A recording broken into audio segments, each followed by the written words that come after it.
Bottom of the ninth inning, the Blue Jays a run. Joey Loperfido is going to lead it off. High in the air to left center, hit well. It's gone. What a moment for Joey Loperfido as he ties it here in the bottom of the ninth. And now he drills one to deep right field, and he does walk it off. Loperfido ties it, and Barger wins it as they go back-to-back in the bottom of the ninth.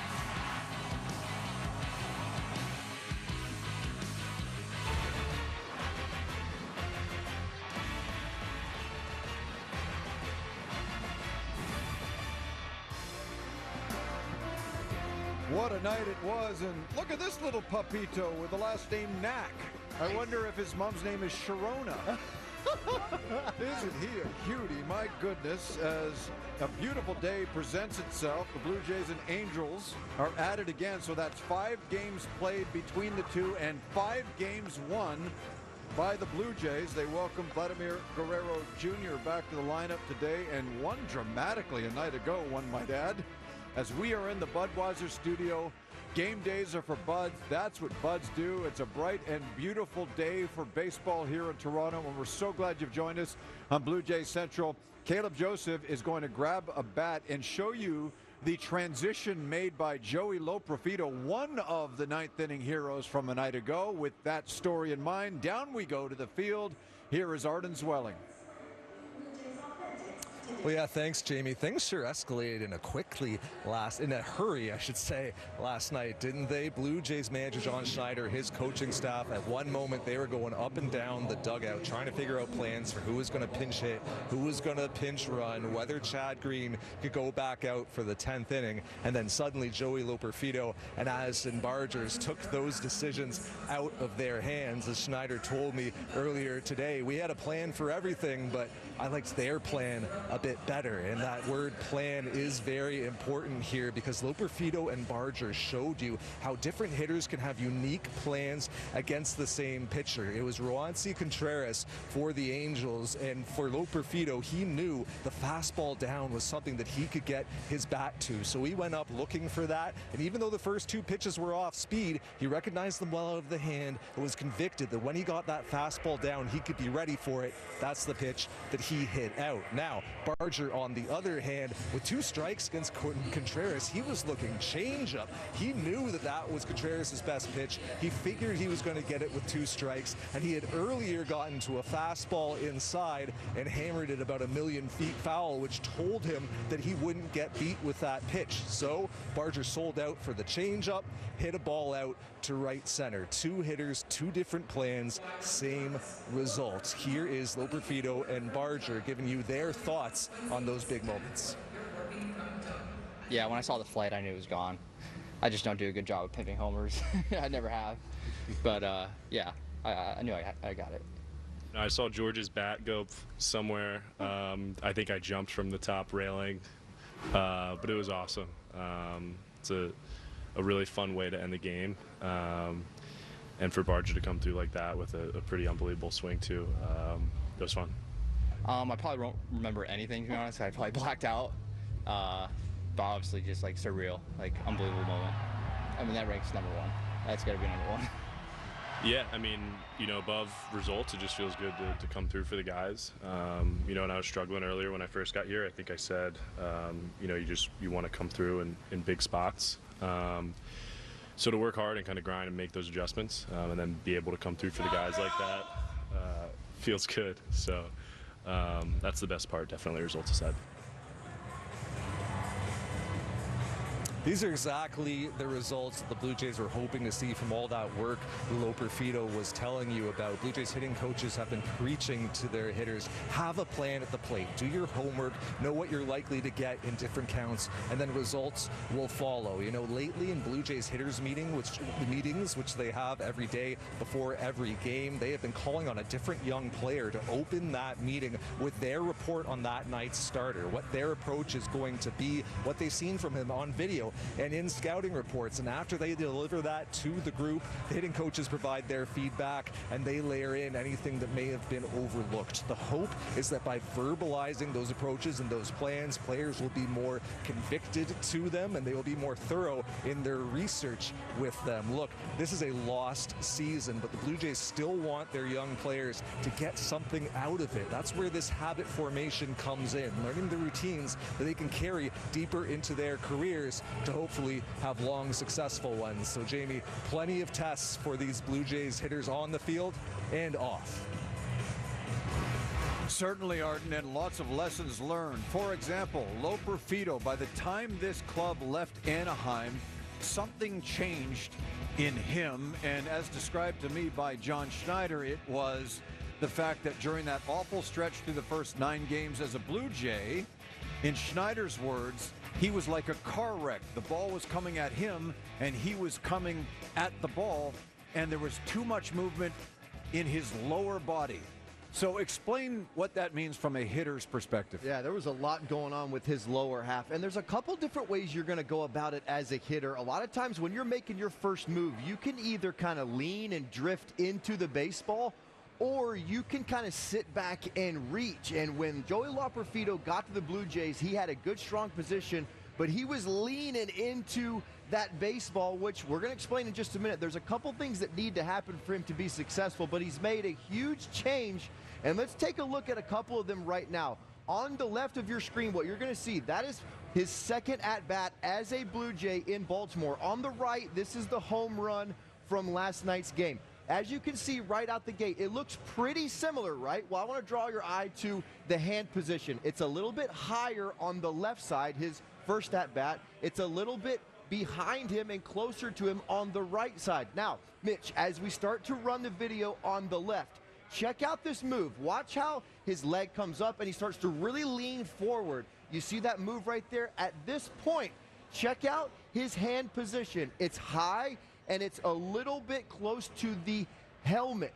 Now, when you're in this position, and a lot of guys can get into this position, as they lean, you need more of a stretch so that you can uncoil that speed. If you start leaning and you get tight to the body with your hands, you have a kind of redirection where you're having to cut down and across, or you're going to have to recoil back. The alternative to that is to pick your leg up a little bit more and feel more of a reach versus a fall, if you can see that. And this is exactly what he's changed. So now, Mitch, let's roll the one on the right. This is last night's home run. The leg kick gets a little bit higher, and watch how he's going to reach more. And look at these totally different positions, in my opinion. It's very minuscule, but in a hitter's body, it is a huge difference. Look how on the right, the home run swing, his body is a little bit behind the ball. His back hip is engaged right there, whereas on the left, the old swing, he's lost that hip engagement. From the right, he can now explode through that baseball and really release a lot of that speed. And look at his hands. They're a little bit lower and closer to the firing position. A lot of what George Springer has done as well. And when you roll them, you're going to see a strikeout on the left and a homer on the right. So this is dropping down, and that's more level? Is that one of the things you're saying? Yeah, staying behind the baseball. And you can make a move towards the baseball. You're going to move forward no matter what. But when you move forward and you don't create separation, you're going to have a different move to the ball. You're going to become steep. You're going to have to recoil to unload the speed. Mookie Betts does it for the Dodgers. He makes a huge move forward, but his hands are way back here, so he can uncoil that speed. Whereas if Loperfido stays there, it's kind of going to be shorter, quicker, and a little bit choppy. Whereas he's now reaching back here, and he's in this loaded position to now, boom, unleash that speed. And it's really showed up for him in the last few games. After Addison Barger hit his home run, he said he, quote-unquote, sold out to the changeup. Why did you like that comment so much? I loved it because he played the game situation, Jamie. That means it was a 3-2 count.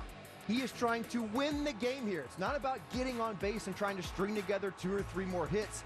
He's looking for one pitch in the go zone to end the game. That, folks, is a refined game plan. If the pitcher throws a fastball, he's probably stuck, but you're not playing to get on base. You're playing to win it. And that, to me, shows a very solid approach. We talk about it a lot. Approach, approach, approach.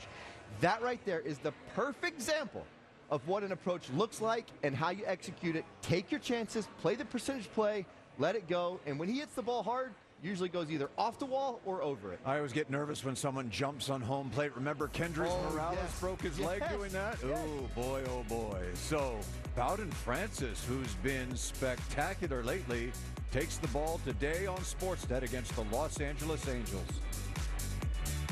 Francis has certainly made an impression on John Schneider. There's another great splitter as Bowden Francis is dealing. Pitching into the 7th inning for the first time in his career, and he's made the most of this outing against the Angels.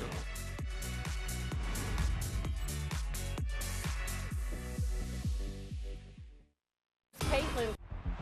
Can't recall another baseball game where emotions ran so high.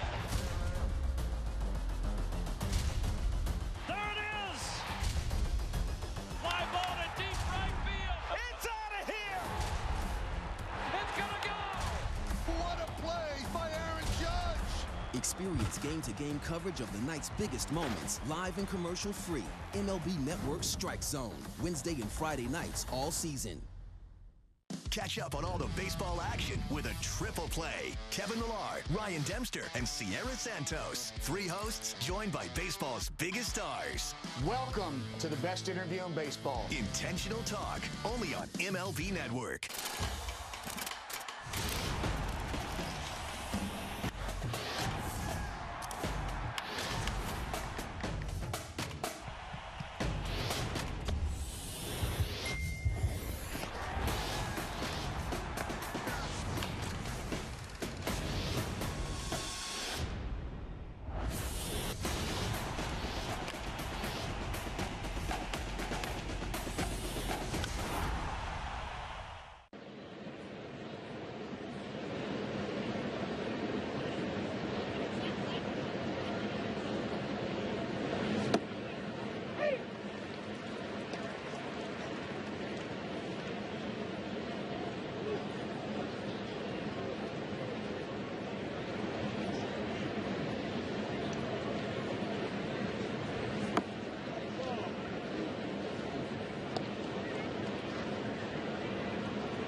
Budweiser Zero is now available at A&W locations across Ontario. Try the new Baseball Buds combo this summer.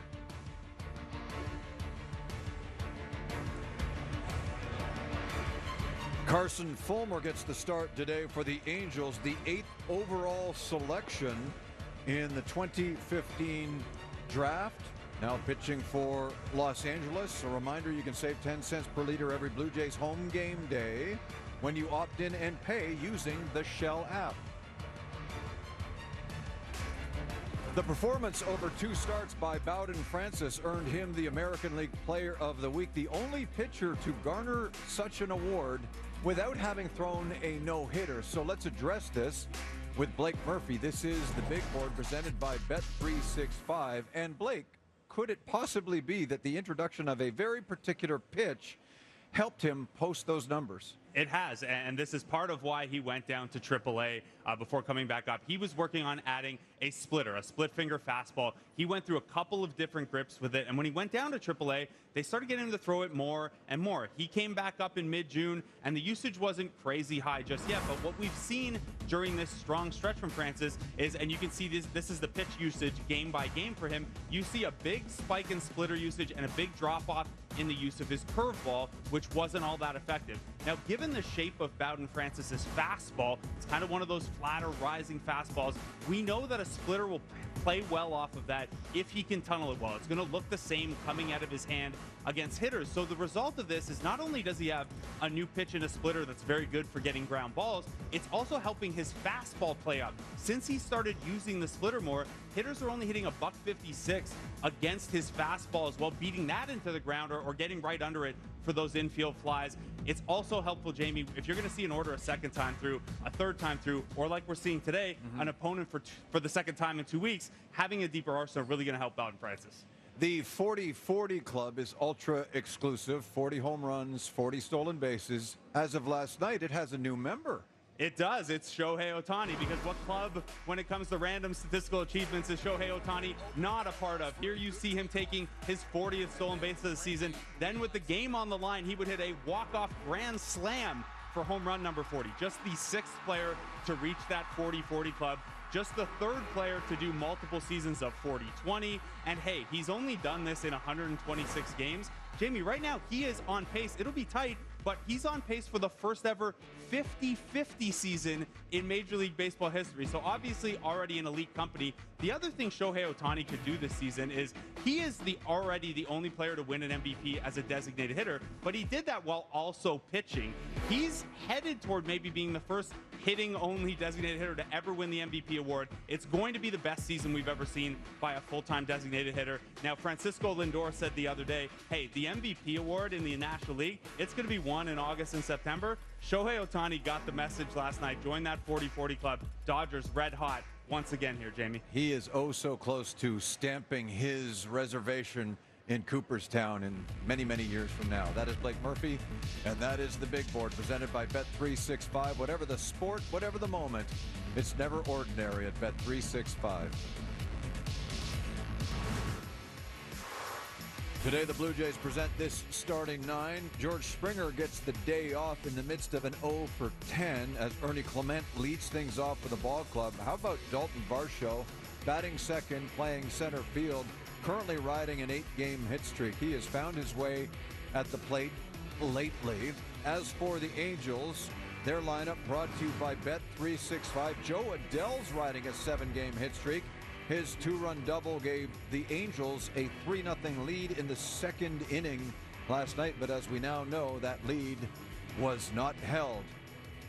And Bowden Francis is going to make his 8th start of the year, hoping to extend the Blue Jays win streak over the Angels to 6 this year. Wouldn't that be something on a beautiful day here in Toronto? Stay with us on Blue Jays Central.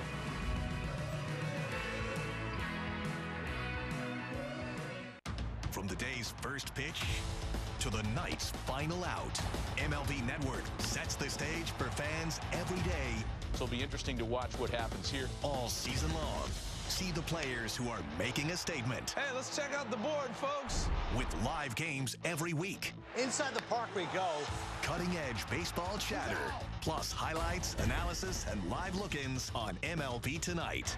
MLB Network. The game is the star. The power of baseball goes beyond the field. It starts with kindness, reaching out a helping hand. Even the smallest gestures mean the world to a lot of people.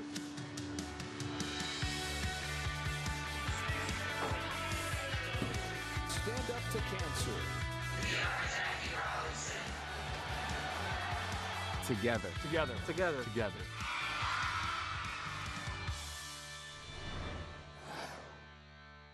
Want to elevate game night? Turn on MLB Big Inning, a revolutionary way to see the biggest moments from every game, live and commercial-free. Find it on the MLB.tv home screen. MLB Big Inning on MLB Network and MLB.tv.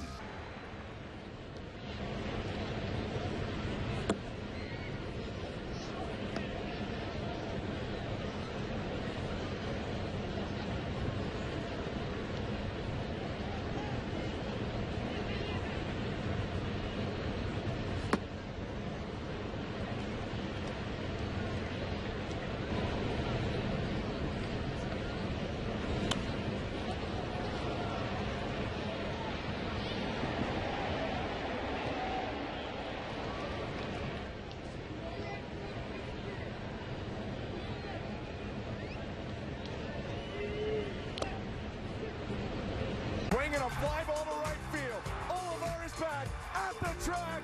Out of here! Out of here! David Snyder wins it! So Isaiah Connor-Falefa steps in. And in the air to right field. It is deep, and it is a game winner. Isaiah Kiner-Falefa with a line drive base hit to score Kevin Biggio, and the Blue Jays beat the Orioles. Here's Ernie Clement, bases loaded, 2 outs, bottom of the 9th. The pitch. Swing and a liner, left field base hit. Baroa scores, and the Blue Jays win it. Ernie Clement is your walk-off hero, and Toronto takes it 6-5. Now the game tied, and Addison Barger up to the plate, and now he swings at the next one and drives it. This one's gonna stay fair. Ball game, ball game. Addison Barger goes back-to-back, and the Blue Jays young stars walk it off.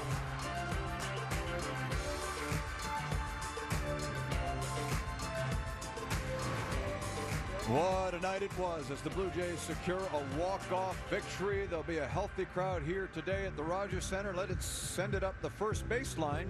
That's where we find Arden Zwelling and Ben Nicholson-Smith.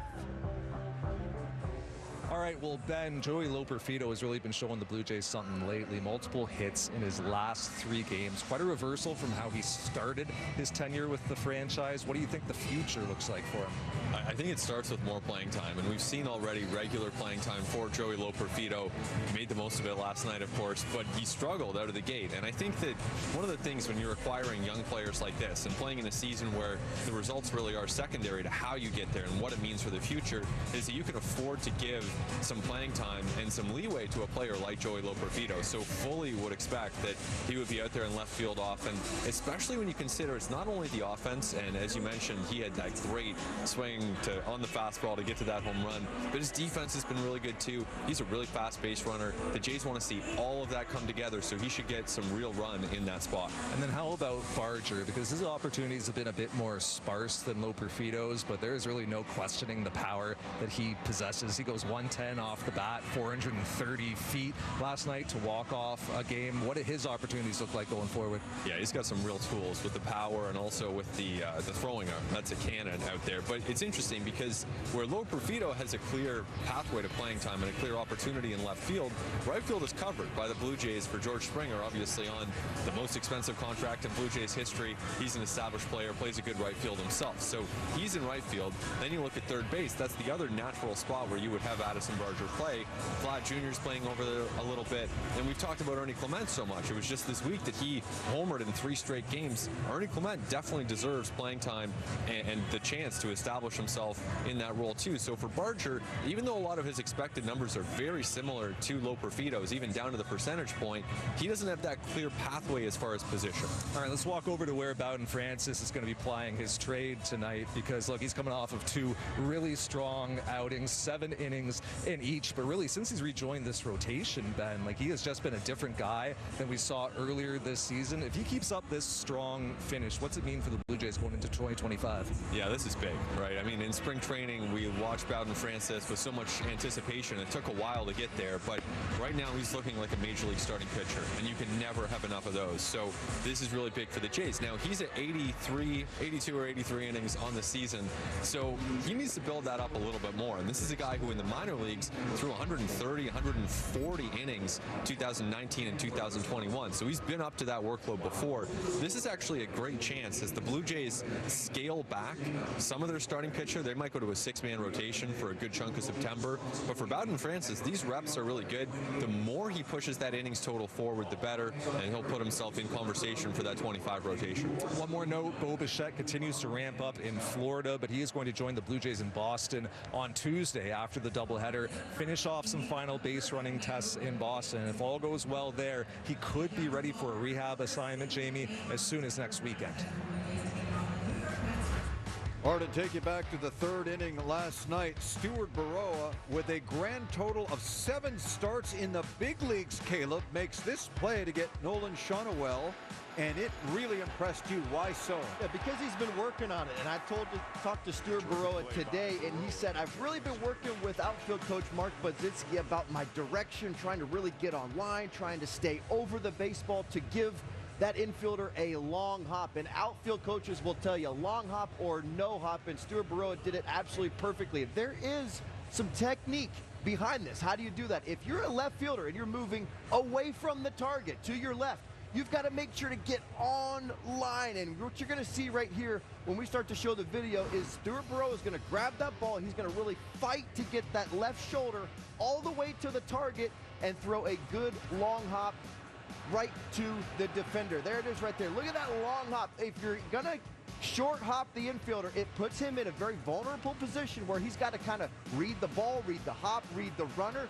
But Burrow grabs it, fights to get that left shoulder on target, gets his hand above the ball. Here it is right here. Look at that left shoulder. Look at that thing square up. He takes his glove, points it to second base, the target. That puts his arm position in the perfect position, gets over the baseball, and you saw Will Wagner. Good job. But as a player that doesn't play every day, it is very difficult to actually make the plays when it counts without having a lot of game reps. He was technically and perfectly sound on that play. Great sign, and you never know. A flare might score another run. Blue Jays might have to hit another home run. Play like that could have saved the game. You know what I liked about it? Shonowell looking like Summer McIntosh doing the medley trying to get into second base. Out of there. He was out. That was fantastic. So, as you can see, it's a wonderful day for a ball game. Roof is open, and Vladimir Guerrero Jr. back in the lineup, ready to face the Los Angeles Angels today on Sportsnet. Kevin Pillar will remain ultra popular in this city. He'll suit up for the Angels today. Thank you for watching Blue Jays Central. Men's clothing provided by Jack Victor.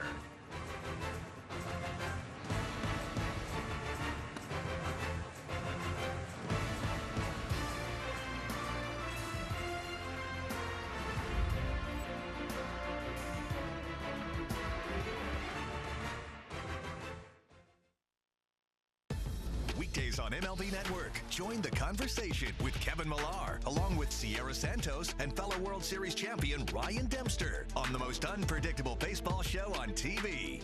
Intentional Talk. Weekdays only on MLB Network. From the day's first pitch to the night's final out, MLB Network sets the stage for fans every day. So it'll be interesting to watch what happens here all season long. See the players who are making a statement. Hey, let's check out the board, folks. With live games every week. Inside the park we go. Cutting-edge baseball chatter. Plus highlights, analysis, and live look-ins on MLB Tonight. MLB Network. The game is the star. Man, I've seen things you wouldn't believe. But this I have not seen. You know, nothing phases me, man. Nothing. But these guys got me phased. Now, this game found another gear. Think you've seen this before? Keep watching.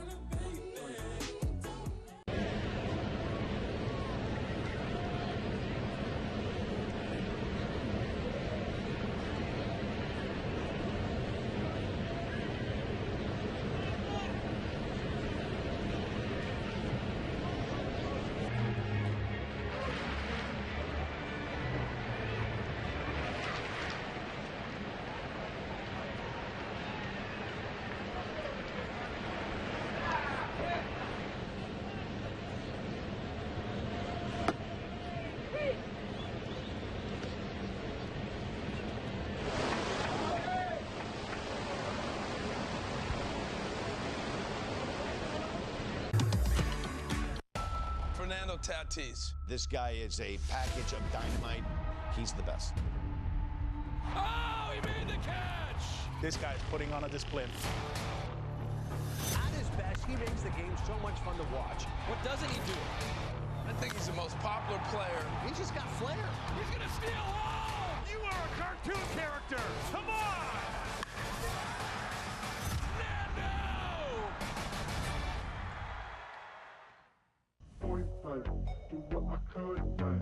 Man, I've seen things you wouldn't believe.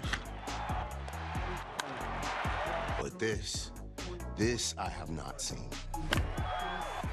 You know, nothing phases me, man. Nothing. But these guys got me phased. Now, this game found another gear. Think you've seen this before? Keep watching. Want to elevate game night? Turn on MLB Big Inning, a revolutionary way to see the biggest moments from every game, live and commercial-free. Find it on the MLB.tv home screen. MLB Big Inning on MLB Network and MLB.tv.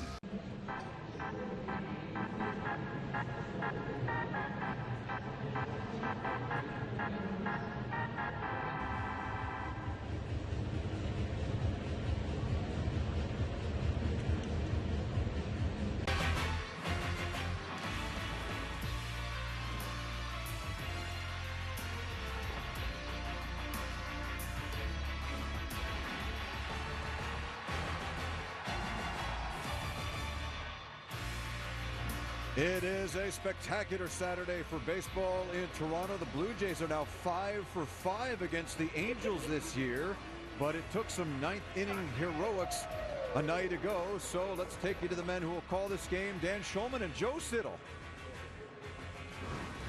Jamie, thank you very much. It was a very exciting Friday night, especially the bottom of the ninth inning, Joe, here at the ballpark. Something that doesn't happen very often. In fact, in franchise history, it's just the fourth time where the Blue Jays have hit a home run to tie the game and then immediately walked it off. And look at Buck Martinez, a part of it back in 1986, along with Cliff Johnson, Justin Smoke, Kendrys Morales, Lourdes Gurriel, Justin Smoke, and then last night it began with Joey Loperfido. And it's the at-bats. We're hearing from new names each and every day with these young Blue Jays bursting on the scene. Joey Loperfido had a great at-bat, missed a fastball the pitch before after getting ahead of the count. This was a fastball down, and he drove it into the seats in left center field. And then right after that, Addison Barger had a great at-bat. He had seen 3 changeups from Roansy Contreras. He pulled a fastball into the seats, foul down the right field line the pitch before. He gets a changeup. It's right out over the plate. I think a lot of these hitters, they're looking at areas, they're looking at zones. Whatever they're doing, they are part of the Toronto New Jays. How about that sign? How appropriate. But 25 and 26-year-olds, 24-year-olds, some of these kids, that's what's impressive. Playing for jobs next year, playing with a lot of energy right now, Jamie, as they try to make it 3 in a row in this series today over the Angels. You know who seems to have secured a job for next year based on recent performance? Bowen Francis, who almost 2 weeks ago absolutely dominated the same Angels club. How will he do that today? Do the same thing, and for me, it's all about fastball usage, where and how he's using it. I love the fact that he's been using the lower glove side part of the zone. I think that he's figuring out that when he throws it down in the zone, that four-seam, he's got a really good shot. Occasionally, he can go up top. Don't love him pitching up top. The usage of the two-seam has been massive as well, using the inner part of the plate to the righties. And when he gets those 2 fastballs going, it sets his hand position up perfectly for that devastating split. Yes. It's got great action because he's using the fastball. If he keeps up this type of usage, this type of success, he's going to find himself in the rotation next year. So we're moments away from first pitch here at the Rogers Center as the Blue Jays look for yet another win against the Los Angeles Angels. Addison Barger still smiling after what transpired a night ago. He'll be in right field today. And we'll take one more quick break and bring you back for a ball game here at the Rogers Center.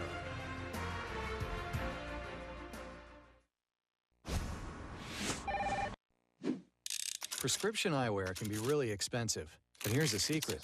Glasses don't actually cost that much to make. Surprise! Especially when you design your own eyewear and then sell it directly to your customers, like we do. Oh hi, we're Warby Parker. Our glasses start at $95, including prescription lenses. And the best part? You can try 5 pairs for free at warbyparker.com. Man, I've seen things you wouldn't believe. But this I have not seen. You know, nothing phases me, man. Nothing. But these guys got me phased. Now, this game found another gear. Think you've seen this before? Keep watching. Weekdays on MLB Network. Join the conversation with Kevin Millar, along with Sierra Santos and fellow World Series champion Ryan Dempster on the most unpredictable baseball show on TV. Intentional Talk. Weekdays only on MLB Network.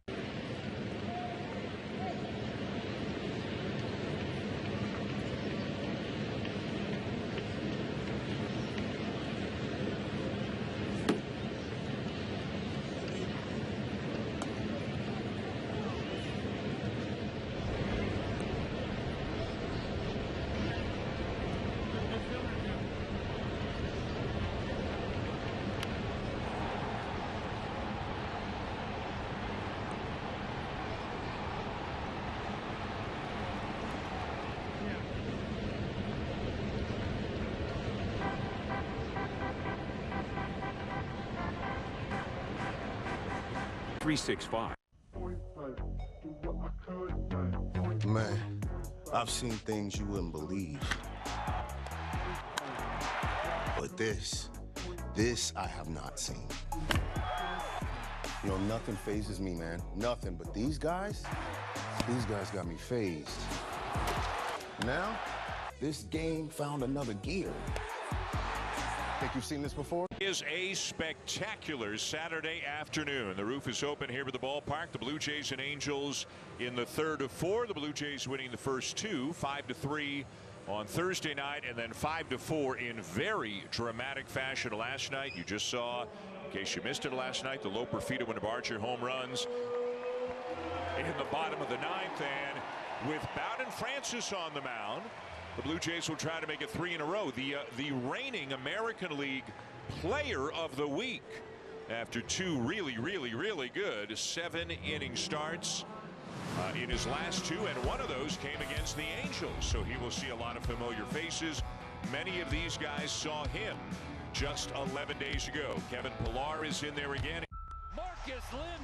Dell has been hot. He's 4 for 7 with a couple of doubles in this series, so he's a guy definitely for Bowen Francis to be particularly careful with. What has Francis been doing well lately? Well, back-to-back starts with 7 innings for starters, just as you mentioned, and he allowed 1 run to the Angels with a career-high 8 strikeouts last week out in L. He backed that up against the Cubs in Chicago last start. 7 shutout innings. In LA, he broke out the sinker, as Caleb referred to there, and he used it a lot. But in Chicago, a career high with the splitter, and he's not only throwing it just to lefties, he's using it to righties as well. And he is really starting to get comfortable in this rotation. The numbers are about evenly split, but he had a couple rough starts early in the season that skew those numbers.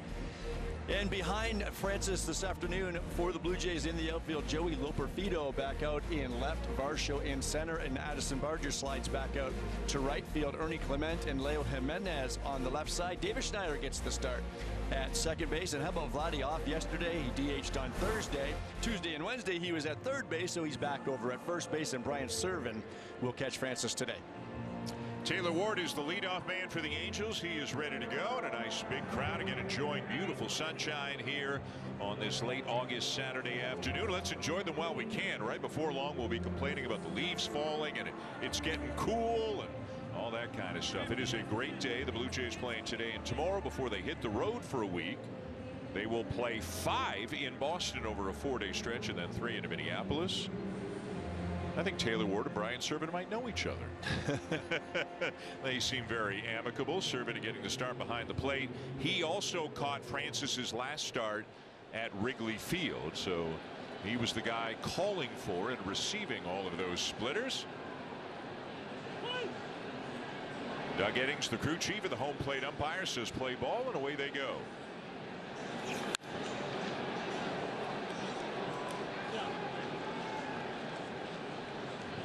Oh, 0-1 on Ward, a .236 hitter on the season. Ward is 2 for 8 so far in the series, had a base hit in each of the first 2 games. The Angels a season high 21 games under 500, as this one is fouled out of play and Francis out in front 0-2.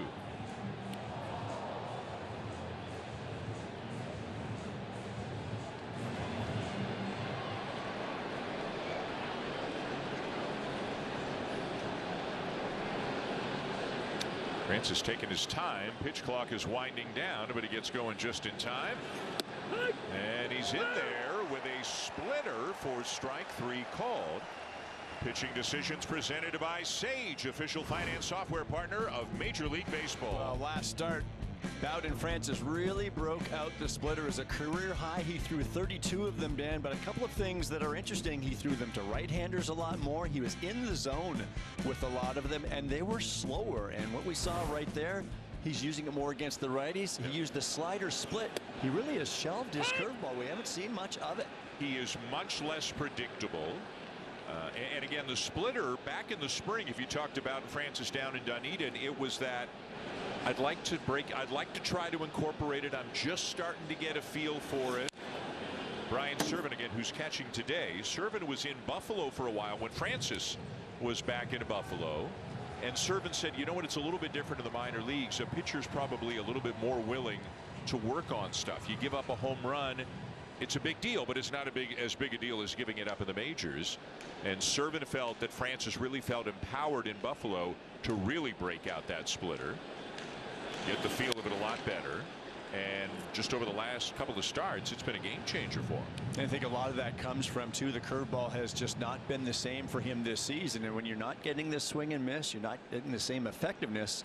What do? You evolve a little bit. So he's doing exactly that. He's seen some of his rotation mates do things like that. And Kevin Gausman. Swing and a miss and a fastball up, and he strikes out Zach Neto.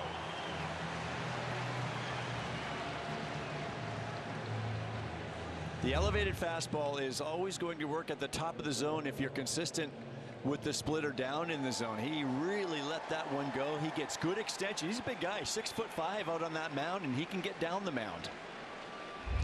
So he strikes out the first 2 batters he faces today, and now he will face Kevin Pillar, hitting in the 3 spot today, making his 2nd start in the series. Again, Pillar, 35 years of age. Has said he is likely, not guaranteed, but likely to retire by the end of the season. Talked to him a couple of days ago, though he feels pretty good physically. There's a little more maintenance between games, before and after games, that sort of thing, but he still enjoys the competition, enjoys helping out younger players.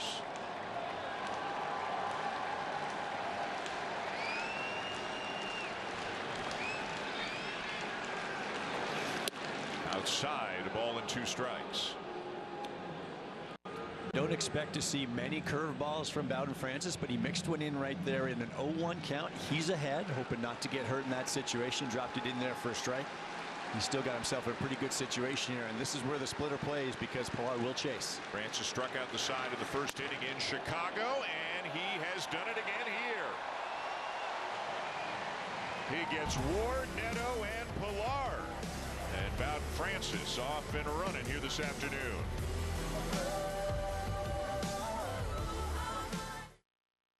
This will be the last moment you ever think of soda as being a dirty word. Soda!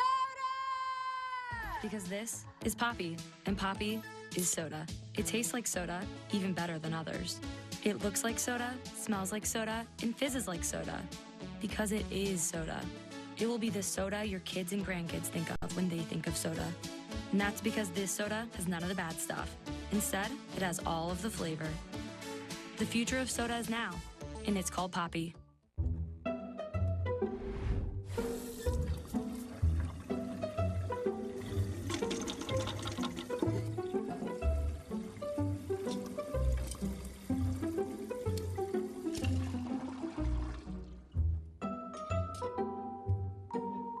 There's an easier way.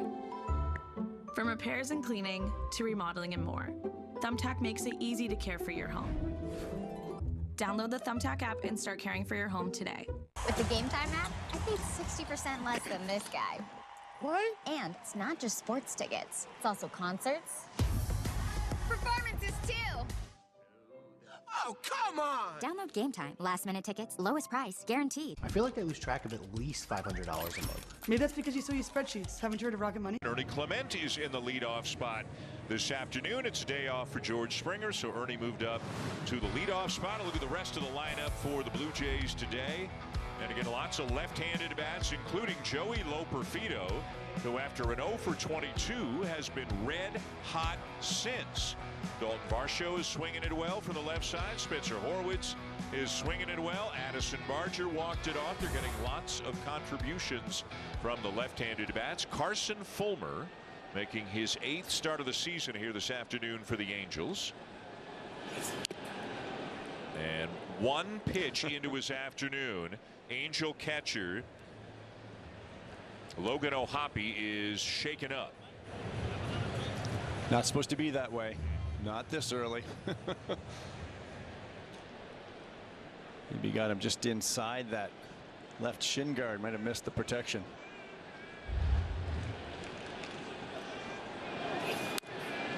Now 0-2 on Clement. Of course, 2 nights ago, Clement was one of the big stories with that eye-high 2-run homer as part of that 5-run second inning. He went 1 for 4 with an RBI single on a pitch off his shoe tops in last night's game. Plays off the slider for ball 1.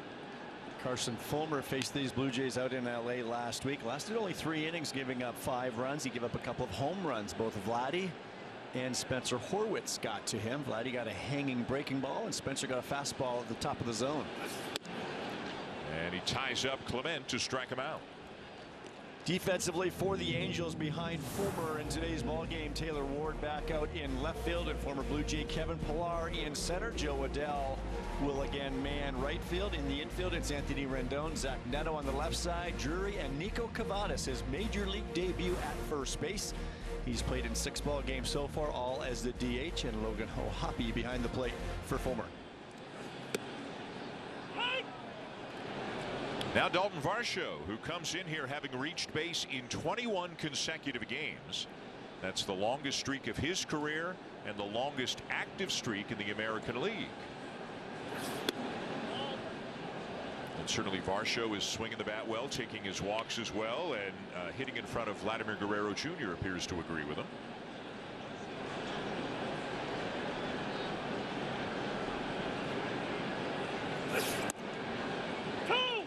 Two strikes the count. You can see nothing overpowering. The fastball at about 92. A lot of different pitches. Should see a lot of changeups from Fulmer. Probably his best pitch. There it is. If this stays fair. Oh, and Fulmer made a play on it when it looked like it was going foul. And then a collision between Varsho and Cavadas. And now Dalton's back up and running all the way to third. There is a lot to unpack there, and the Angels did Dalton Varsho a couple of favors on that play. I am sure this ball is rolling foul, and Fulmer just created a huge problem for himself. Trying to make the play. Watch the rotation on this baseball as it's spinning toward the line, It's going to keep going. You let that go, it's foul in another second or two. No need to try to make that play, but Dalton Varsho is now standing on third base because of it. And it was actually Brandon Drury who collided with Varsho. It has been scored an infield hit and then a 2-base error on the pitcher Fulmer. So the infield comes in here in the bottom of the first with Varsho at third, 1 out, and the batter is Guerrero.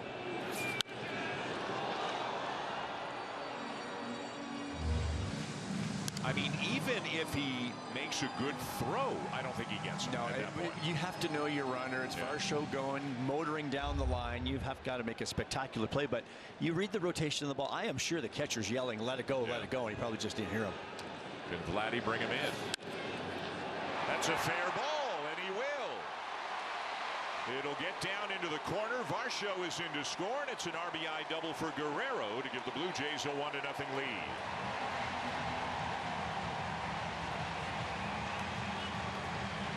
Well, Vladdy has been absolutely demolishing breaking balls, and this kind of backed up in the middle of the plate, but it was a sinker, and he just pulled the hands in.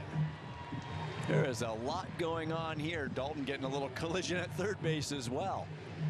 This was a sinker in off the plate, and Vladdy just pulled the hands in and somehow tucked it inside the bag. So the Blue Jays off to an early lead with Spencer Horwitz in the box. Varsho rounding the bases in an interesting fashion with everything going on to score the first run of the day. Horwitz hit third in last night's game with no Guerrero in the lineup. He's back in the cleanup spot today. And again, as Joe mentioned, Horwitz hit a home run off Fulmer. That was 11 days ago in Anaheim. Hit a 92-mile-an-hour fastball out to right. Change up there, and it's 1-2.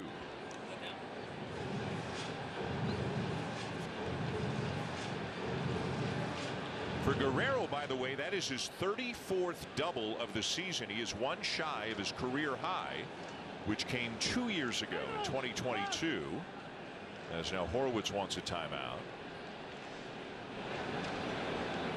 34 doubles for Guerrero now. He's got the 26 homers, as you know, and that was RBI number 82.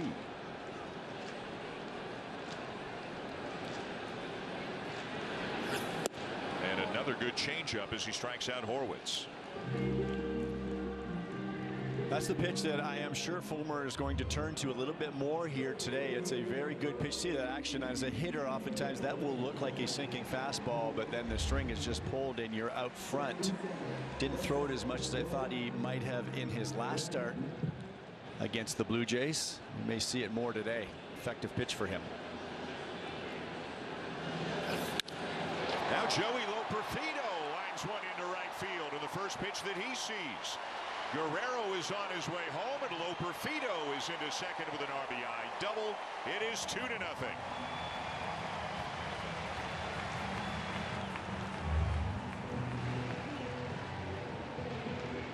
Nice piece of hitting by Loperfido, wasting no time at all. But this is key here too. As a base runner second, you have to go. Vladdy is understanding that he is going to second, Loperfido is, and there's going to be a play there. You want to make sure you score that run before he's tagged out. So nice job on both ends by the Blue Jays base runners. How about Loperfido? After this pitch, we'll tell you what he's done the last few days. The batter is Leo Jimenez, who will look at a strike. With that double, Loperfido is now 7 for his last 12, and 5 of those 7, Joe, were extra base hits. 2 doubles, 2 triples, and the home run he hit in the 9th inning last night. And whether it was some mechanical changes, and he's talked about that with you, whether it's just getting more comfortable in his new surroundings, which is understandable when a young guy gets traded for the first time, a combination of both. Boy, is he clicking right now.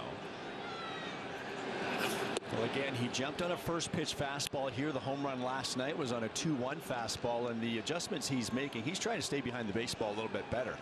And when you do that, you're allowing that bat to work out front, not getting fooled as much.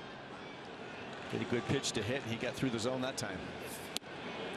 And a swing and a miss by Jimenez to end the inning. But the Blue Jays score a couple. Guerrero with an RBI double, and then Loperfido with an RBI double. Hooking it into the right field corner. 2-0 Blue Jays at the end of 1. The best feeling iron I've ever hit. Introducing the new Gen 7 irons. The greatest leap forward in irons technology, in performance, in PXG history. Our new quantum core material explodes off the face. Are you kidding me? The Gen 7 irons deliver groundbreaking new levels of forgiveness, speed, distance, and feel. That's what I'm talking about right there. Look at that trajectory. Just phenomenal. Gen 7. It doesn't get any better. PXG, nobody makes golf clubs the way we do, period. Paying down debt can feel overwhelming, but it doesn't have to be. Upstart makes it fast and easy. Borrowers can access the funds they need in as little as 1 business day. Checking your rate is fast, easy, with no cost to you or your credit score. Loans start at $1,000 and go up to $50,000. Join the club of over 1.8 million customers who have turned to Upstart for a personal loan. Your financial freedom begins at upstart.com. How you get healthcare matters. That's why millions of guys trust Hims for mental health, ED. Pitch that, you know, this guy here and that guy there use. Now it is much, much more common. It is not just Kevin Gausman on this Blue Jays staff who is throwing splitters. Well, we saw Bowden Francis throw a career-high 32 splitters in his last start, and I think it's going to be a very key weapon for him. He's starting to use it more against right-handers as well. He's keeping it in the zone. We saw him get Kevin Pillar to check swing a little bit too far to strike out and end that first inning. This game really does evolve, Dan, and we think about all of the low ball hitters that there used to be in the game, with all of the sinkers and changeups thrown down in the zone, and then pitching turned to the four-seamer up in the zone. Well, I think hitters are making an adjustment now, and they're starting to handle the ball up a little bit, and we're starting to see pitchers go back down, and this splitter is a key pitch in trying to accomplish that. So the launch angle revolution has spawned a counter revolution now. I think so. So yeah. Well, to give you an idea, 11 pitches for Francis in the first inning. 4 four-seam fastballs, 3 splitters, 2 sliders, 1 curveball, and 1 two-seam fastball. Again, it feels like much less predictable. Maybe predictable is not the right word, but much tougher to, zoom in on 1 or 2 pitches and say, I think that he's going to throw me that. He's liable to throw any one of 5. We've talked about the splitter, but the two-seamer in on righties is a little toy that he's getting comfortable with as well. And it probably depends on the day. In that last game against the Cubs, he was predominantly four-seamer up, splitter down. He was very Kevin Gausman-esque. And the righties, he kind of threw the curveball to the side and went slider and split as the secondary pitches. And he's feeling pretty good about the four-seamer as he strikes out Anthony Rendon, and Francis has struck out the first 4 batters he's faced. Looked like Servin wanted that ball up. If you're going to miss up too high or away, and he got it out there, and he ends up getting the chase from Rendon. As hitters, I'm sure the splitter is in the minds of Angels hitters today after Bowden's last start. Although 2 starts ago against the Angels, a few more sinkers, not as many splitters, still a fair number of them. Last start against the Cubs, the splitter really spiked. So if you're the hitting coaches for the Angels, you're probably giving your hitters 2 different messages. Here's what he did to you guys. Here's what he did to the Cubs. And in talking to Mark Gubicza, terrific pitcher in his day, and an analyst with the Angels, I was asking him about Francis's start. I wasn't on that series, so I was asking him about Francis's start against the Angels, and he talked about Bowden's fastball. Yep. He said the four-seam fastball is what really generated the best results and the most swing and miss for Francis in that game.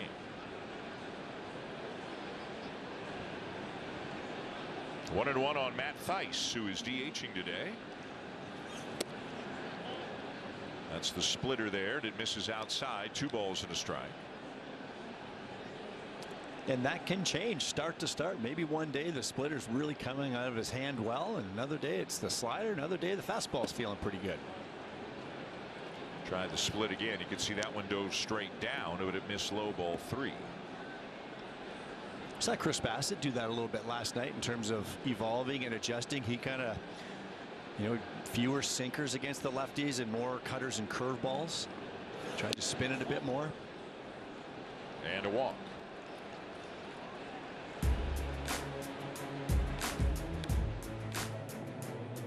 The Boston Pizza Patio is calling. Why not enjoy a cold Corona for only $6? Offer available 9 p.m. to close. A great day for spending some time at the ballpark here today. 2-0 Blue Jays top 2 under blue skies. Logan Ohtani is the batter with a runner at first and 1 out here in the top of the 2nd. Ohtani, the catcher for the Angels, hitting .253, 17 home runs.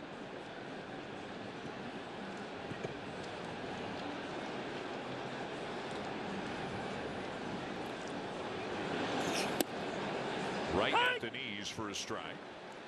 The 17 homers is actually the 3rd most anybody has hit as a catcher this year, behind Cal Raleigh of the Mariners and Shea Langoliers of the A's.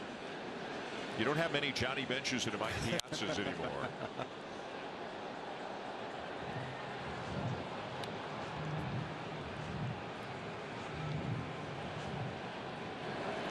The last catcher, you're going to have to help me with the name. Who's the right-handed hitting catcher for the Rays not too long ago? Just recently retired, probably last. Mike Zunino? Mike Zunino. Yeah. He was kind of that bopping guy behind the plate, but not the catcher. Another strikeout for Francis, number 5 already.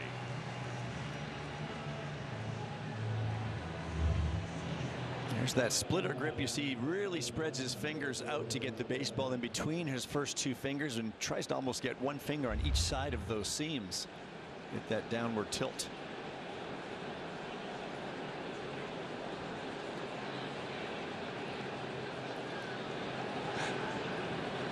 Here's Joe Adele, the right fielder. Again, a guy who's been swinging it well so far in this series.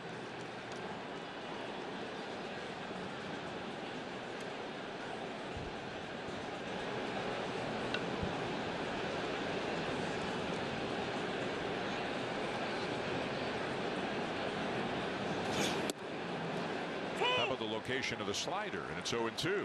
You're not going to get hurt there too often. Perfectly located. It's coming right after that fastball on the outside corner. Live it on the edges. A quick peek at Theis, the runner at first. And the fastball fouled back. Like so many other players on this roster right now, this is a great opportunity for Bowen Francis for next year to, show the coaches in the front office that, hey, he deserves to be strongly considered for a spot in the rotation in 2025. Winning player of the week last week certainly is a nice step in that direction. And off to a very good start here today. Did not go. That's the splitter again, and it kind of runs in under the hands of the right-handed batters. You saw Kevin Pillar with a kind of a chunky swing at it. He wasn't real comfortable, and Adele just did check that. I'm sure that pitch to the hitter must look like a fastball all the way. Same rotation on the baseball. Tried it again. 2-2. Some pitchers, and a splitter can be like a changeup in this regard, where righties may be much more comfortable throwing it to lefties. Not all righties will throw their change or their split to same side batters, but Francis obviously has no problem. Yeah, because of that movement right there, it's going in almost too far to the righty, but it's a good look nonetheless. Then elevates the fastball as it's fouled back. It could be sometimes just getting on the side of that baseball just a hair with your fingers. It could be the arm angle, and I'm sure he'll tinker with it throughout.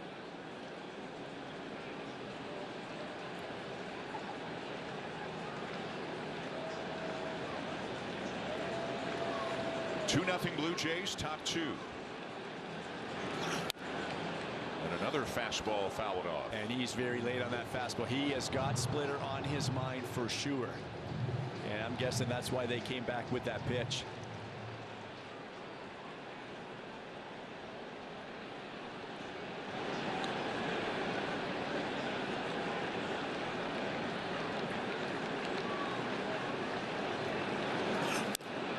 To the split, and Adele fouls that one off. So this is I mean, these are some pretty good pitches being thrown by Francis, and an equally good job to stay in this by Joe Adele. Yeah, it's a good battle right here. Adele's had some good at-bats this series.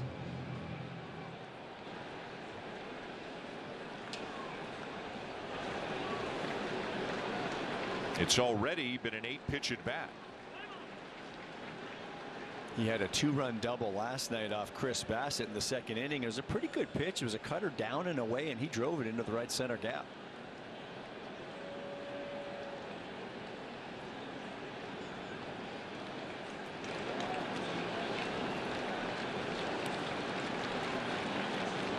Once again, the 2-2, and the fastball is outside. It's a full count.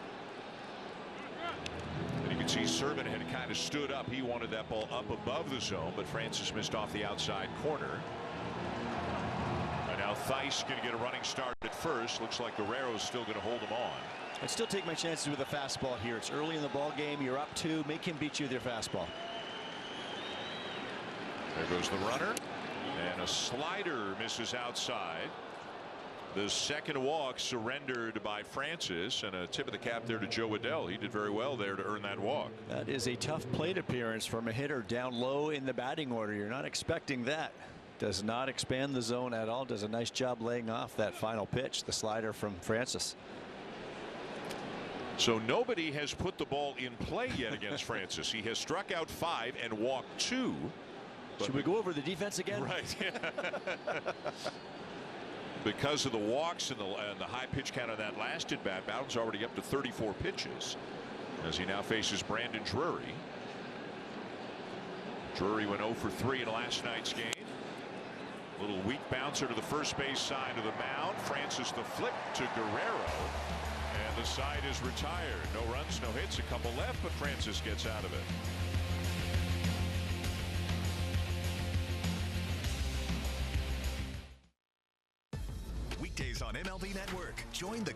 Conversation with Kevin Millar, along with Sierra Santos and fellow World Series champion Ryan Dempster on the most unpredictable baseball show on TV. Intentional Talk, weekdays only on MLB Network.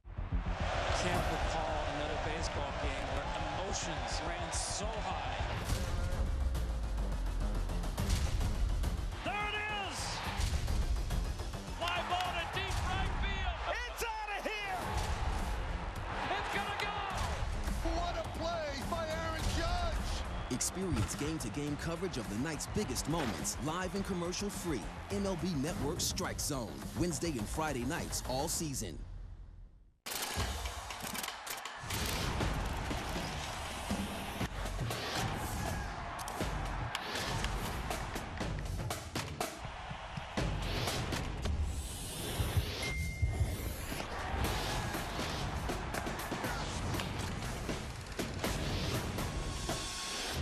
Tests for some of these young Blue Jays right now as they try to make the most of the end of the season. But what we're not seeing are the off-field tests, like in the team hitters meetings, where each day a young Blue Jay has been tasked with kicking off that meeting with their approach, their strategy against that night's starter and what they've seen from them on video and scouting reports. The idea is this will help those guys form the habits and the routines that they're going to carry throughout their major league careers. Now, once they give their presentation to the group, a Blue Jays hitting coach will reflect on what they have shown, and they will layer in anything that may have been overlooked. For instance, yesterday it was Stuart Baroa's turn because he was getting a rare start in right field, but everybody's getting their opportunity, Dan, and the Blue Jays hope it can be a valuable growing experience. All part of the process. John Schneider has said repeatedly, quote, we're not just looking at the at-bats. We're not just looking at specific pitches. It's about understanding game situations, having the right mindset, having a game plan. And this is such a young group on the position of players side. The last thing the coaching staff can do is assume they understand everything. There's got to be a little bit of extra teaching up here, and making them take ownership of it in the meeting feels like a good idea. That is exactly right. And Dan, you look at the end of that ball game last night, and I think we saw two perfect examples of it. Facing Roansy Contreras, he's a guy with a lot of four-seam fastballs and changeups, middle away to left-handed hitters. Joey Loperfido got ahead 2-0 with some off-speed pitches. He had a good swing on a four-seam fastball. It was in, and then Contreras came back with the same pitch down more middle of the plate. But I think the thinking there was that they're looking at an area. What's he trying to do to me? Barger hits one to the shortstop Neto, and safe at first as the high throw pulls Cavadas off the bag. And Barger will be credited with a base hit. Well, Addison Barger does not get cheated running down the line. He is going to be hustling, and he was smelling a base hit against a very capable shortstop here in Neto. Good speed down the line and just forces that throw slightly off the bag.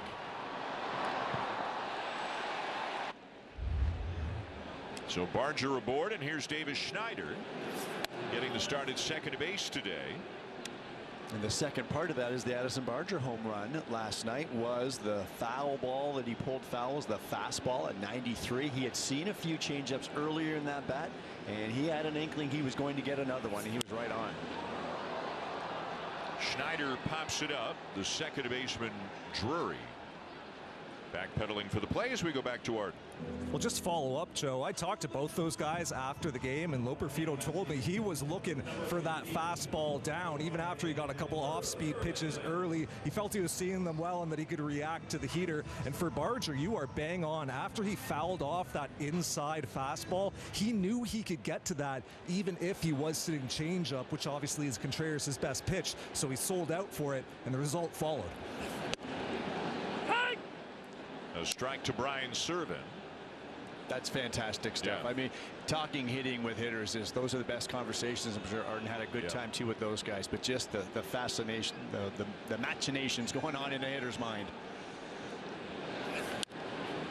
And selling out on a changeup. So selling out means, like, I'm guessing that's what he's going to throw me. Selling out on something other than a fastball in a two-strike count comes with some inherent risk, because if you get the fastball, you might be in trouble. But as Arden said, and I had the same conversation with Barger today, he had just pulled a fastball foul, and he said to himself, if I'm pulling his fastball, I think he's going back to his changeup. Like, he might have just worried him a little bit with pulling the fastball. So he said, I think he's going back to the change. And he waffled it. He hit it 439 feet. And the other difference is those two pitches, not a lot of difference in the velocity, so you can handle it. Servin strikes out for the second out. Here's the video evidence of what we were talking about. We're skipping ahead to the third pitch of the at-bat here. This is Contreras on the mound. Change up, called a strike. Change up, hard change up, as you said, 89.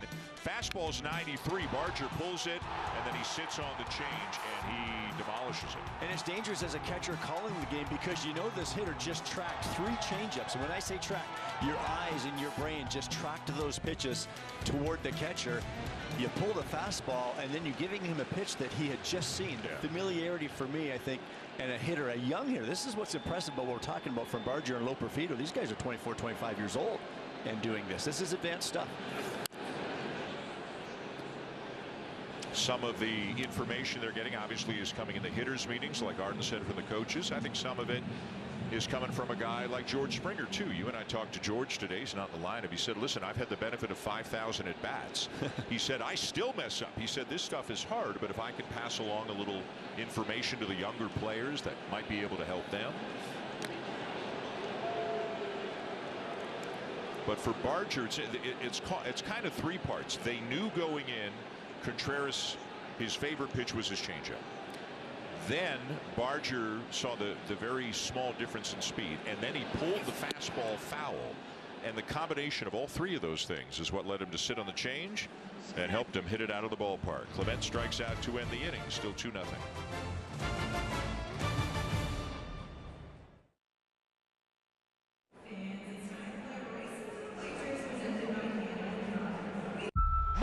Lynn Betts, best player on the planet. I love watching Mookie play on the Hall of Fame highway. It's a blessing to have those expectations. Goodness, and that one is gonna go. Mookie Betts, what a monster. Got some more unfinished business to take care of. Are you kidding me? I try and do the best that I can in anything that I can control. Nothing on a baseball field that Mookie Betts does not excel at.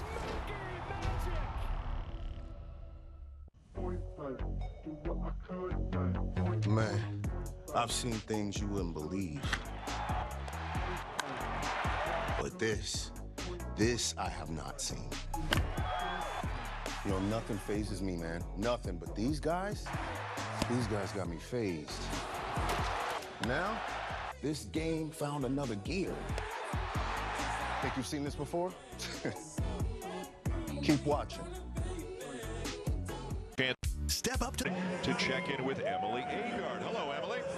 Hi, Dan. I'm having the best time on this Saturday afternoon. I'm actually here at Rogers Landing, which is right beside the visitors' bullpen. One of the more lively spots to take in the game. And if I'm being honest, I'm feeling a little lively right now. I'm pumped because I was able to get my hands on the City Connect short sleeve hoodie. And the first 15,000 fans who get to the building on September 9th, well, they are going home with this right here. And if I'm being honest, this is coming home with me right now. It's going right into my closet. Actually, I think I'm going to wear it for my next hit. So why don't I go try it on, and I'll throw it back to you guys in the booth.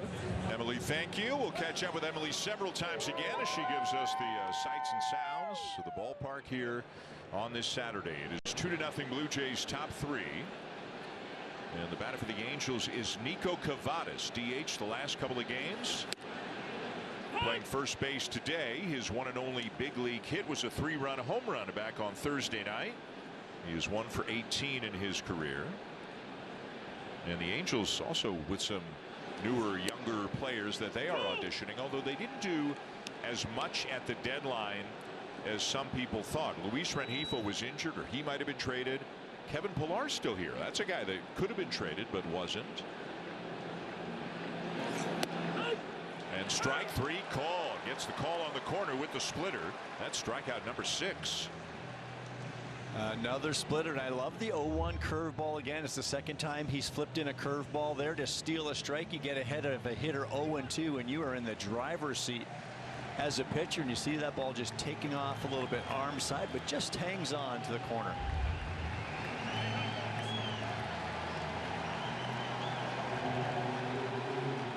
If you're hearing an ovation they have put up on the scoreboard, that's the 100th career strikeout for Bowen Francis, and that baseball is being authenticated. That'll go into Bowden's personal collection. Look out, he flipped a curveball in there, and that hits Taylor Ward. Fortunately, it didn't do any damage.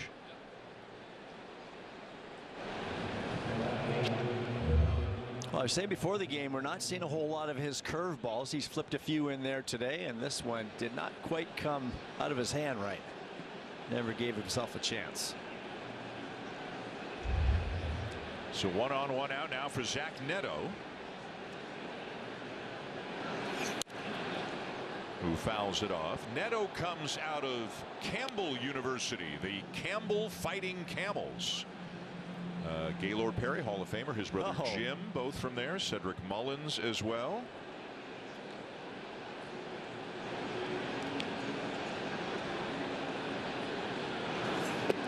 And also a teammate of Zach Neto's at Campbell is a Blue Jay farmhand, a Blue Jay prospect, Bryce Arnold, who is from Grimsby, Ontario, and he is currently playing with the Vancouver Canadians. He was a teammate of Neto's in college.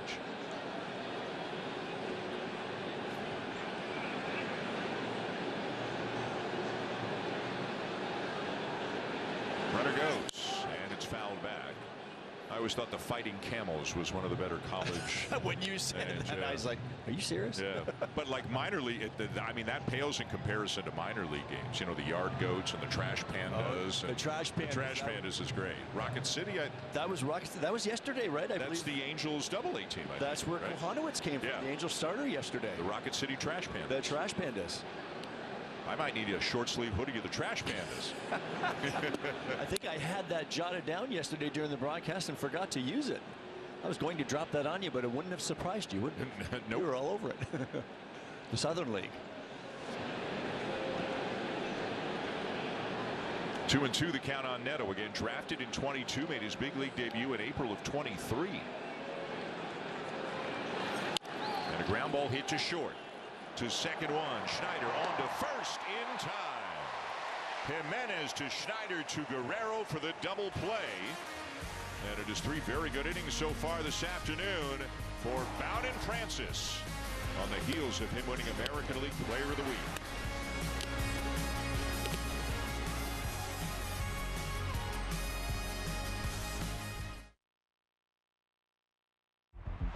Can't recall another baseball game where emotions ran so high. There it is! Fly ball to deep right field. It's out of here! It's gonna go! What a play by Aaron Judge! Experience game-to-game coverage of the night's biggest moments, live and commercial-free. MLB Network Strike Zone, Wednesday and Friday nights all season. Since its inception, the Boys and Girls Clubs have been more than a fun place for kids to go after school. For some, it's been a second home, where they can learn, play, and grow. Thanks to the partnership between Major League Baseball and Boys and Girls Clubs, children of all backgrounds have access to safe spaces. All right, let's go take a selfie. MLB Together and the Boys and Girls Clubs of America, empowering children and building futures. Bring it in.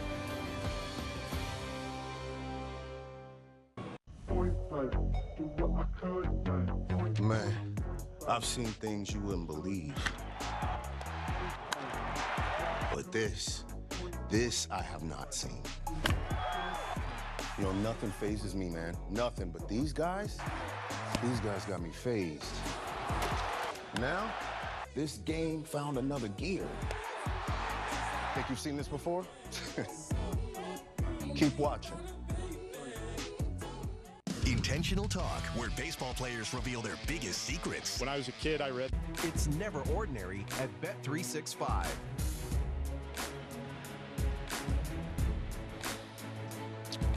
What a great day again. We should savor these. It'll change before long as the Blue Jays come up here in the bottom of the third, up 2-0. Got a couple of runs in the first, and Dalton Varsho was a part of it. The little bouncer up the first baseline that Carson Fulmer did not let go foul, picked it up just as it looked like it was about to go foul, and then threw it down the line. So it was a base hit and a 2-base error. And because part of it was a base hit, that extends the on-base streak for Dalton Varsho. You don't give a guy credit in an on-base streak if he gets on by an error or fielder's choice, but hit, walk, or hit by pitch, you do. So Varsho up to 22 games in a row now having reached base. Anyway on, keep it rolling. He's been on a nice roll. It's hard to do.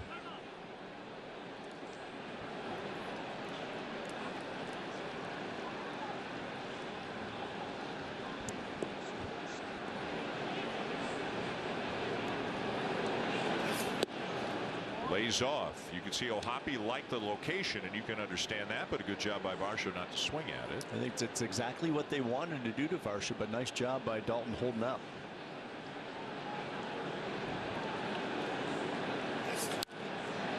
Fastball away is fouled back, and it remains 2-2.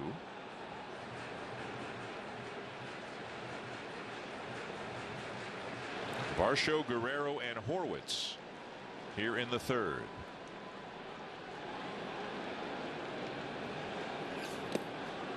Lays off again, full count.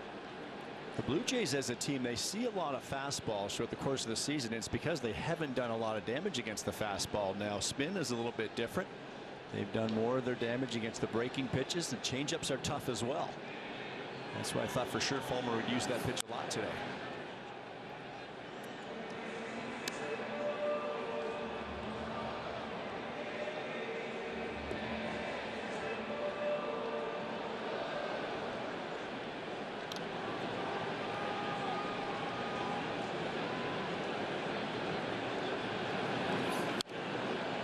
Another foul back.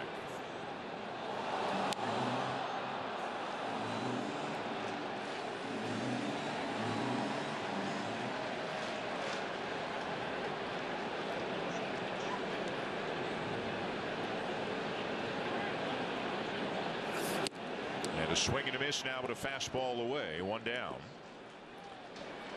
Well, this is an interesting one. You go back, this is a long stretch. Each team playing right around 50 games over the last 2 months. And look how close every single team in the American League East is to the 500 mark over a 2-game stretch. Really nothing to pick between any of them. Now, overall, obviously the Orioles and Yankees are in a much better spot than the others, although the Red Sox are still got a fighting chance to make the playoffs. But the Orioles and Yankees not playing as well, and the Blue Jays, especially more recently since the trade deadline, they're playing a little better. Now some of that is they're playing the Angels and the A's, and we got to keep that in mind as Guerrero lifts a fly ball to center field. I think part of it too is they've been swinging the bats a little bit better, averaging more like 4.5 runs a game those last couple of months. While the pitching certainly struggled in the month of July, the starters have really picked it up here in August. Bullpen's been a little bit improved as well.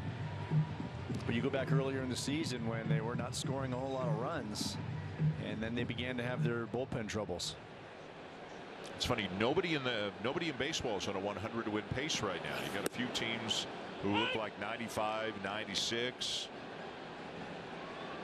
That's called a strike on Horwitz. Spencer struck out his first time up.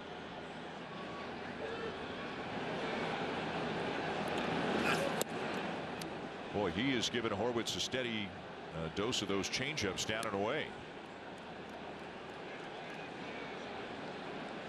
It's such a good pitch for Fulmer, especially against the left-handers. He's pretty well just four-seam changeup for the most part. Tried it again, but he bounced it in. Sink it as well, but those two pitches, not as much spin to the left-handers. Whereas with the righties, he is running the sinker in and using that slider away like he just got Vladdy to pop up to center.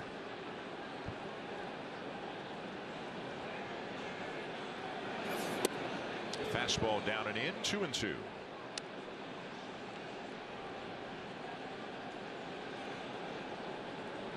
Against lefties, your changeup's going away from them, and against righties, the slider's going away from them. You always like your off-speed pitch to go away from the hitter, away from the barrel.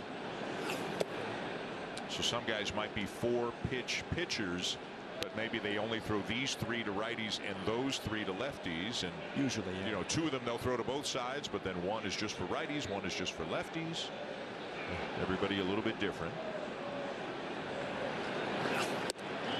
And Horwitz Horwitz will take a walk. Fulmer kept trying to get him to chase that changeup down and away, and Horwitz is aboard with 2 down.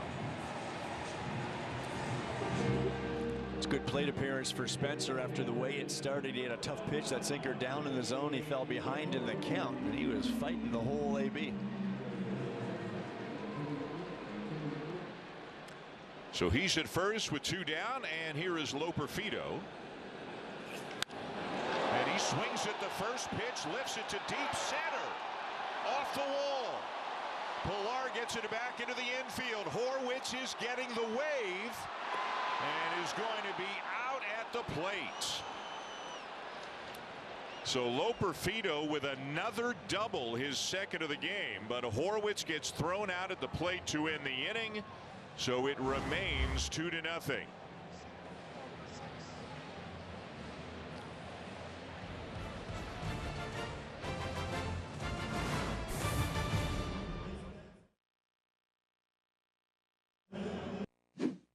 Prescription eyewear can be really expensive, but here's the secret. Glasses don't actually cost that much to make. Surprise! Especially when you design your own eyewear and then sell it directly to your customers. Like we do. Oh, hi, we're Warby Parker. Our glasses start at $95, including prescription lenses. And the best part? You can try 5 pairs for free at warbyparker.com.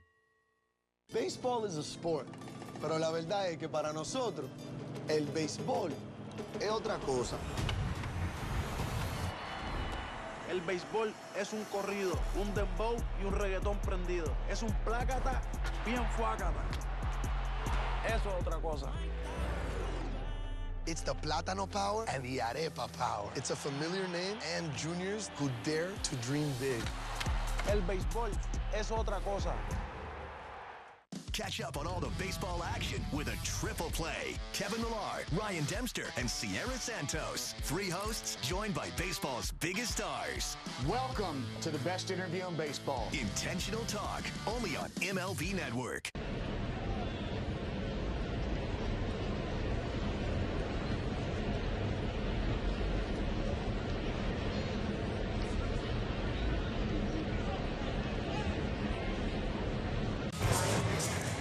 Say this, Blue Jays fans continue to eat hot dogs at a massive amount. My question is, can you keep it up? Come to the ballpark on September 3rd and find out as Looney Dogs Night presented by Schneider's returns. Head to bluejays.com/LooneyDogs to purchase your ticket and enjoy those $1 hot dogs all night long, guys. Emily, thank you. With a loaded mac and cheese and a grilled cheese talk last night, a little hot dog talk here today. Still 2-0 Blue Jays. Loperfido doubled, but Horwitz thrown out of the plate. Loperfido missed a home run by about 1.5 feet. It was that close to being a 4-0 ball game. Kevin Pilar played it cleanly off the wall in center, and the relay got Horwitz at the plate.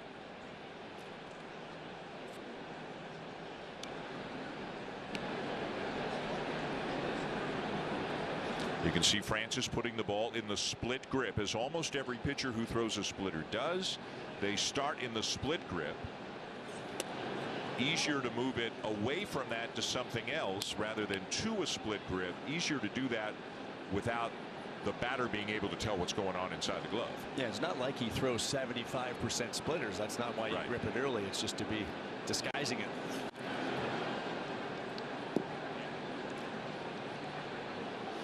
Two and two on Pilar, who struck out of the first.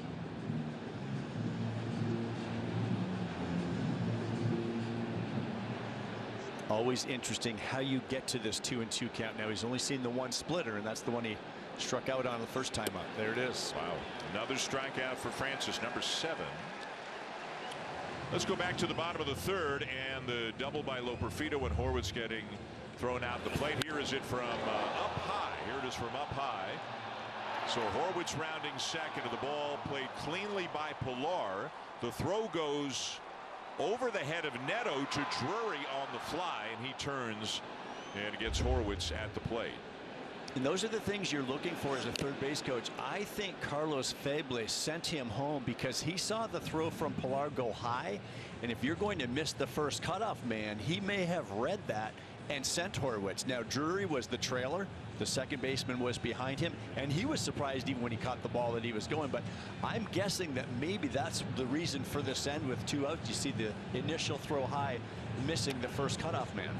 That's why you always had 2 cutoff men, one supposed to be, directly behind the other. And you're most aggressive with 2 outs for obvious reasons.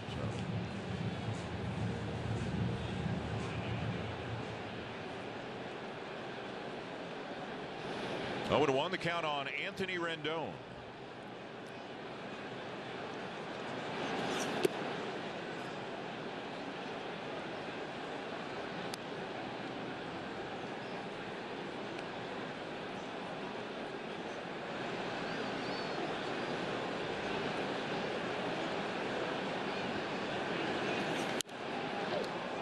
This is popped up center field. And Varsho's in to make the play, 2 down.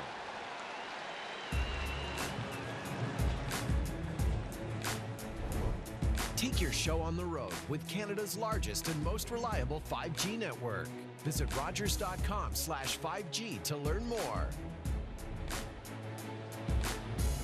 Here at the ballpark, the Blue Jays up 2-0 on the Angels, top of the 4th. Glad you're with us here on this Saturday afternoon. Matt Thaiss is the batter. He walked his first time up. Francis has given up 2 walks, and he has hit 1 batter. No hits yet for the Angels. And again, Francis has 7 strikeouts through 3 2/3.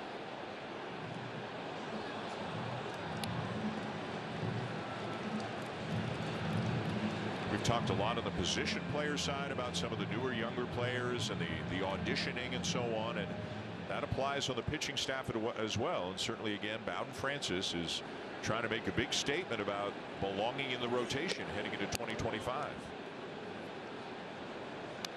And starting pitching is hard and expensive to come by. So, there's Gausman, Bassett, Barrios, and then after that, the next 3 names you think of are Yariel Rodriguez, Bowden Francis, and then Jake Bloss, who they picked up in the trade with Houston, a guy that it seems likely we will see at the big league level at some point in September. But Francis can certainly wedge his foot in the door if he keeps pitching like this.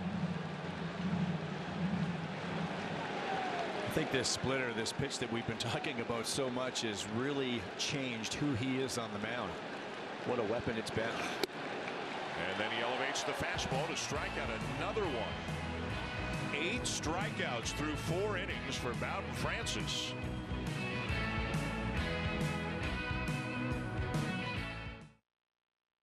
The power of baseball goes beyond the field. It starts with kindness, reaching out a helping hand. Even the smallest gestures mean the world to a lot of people.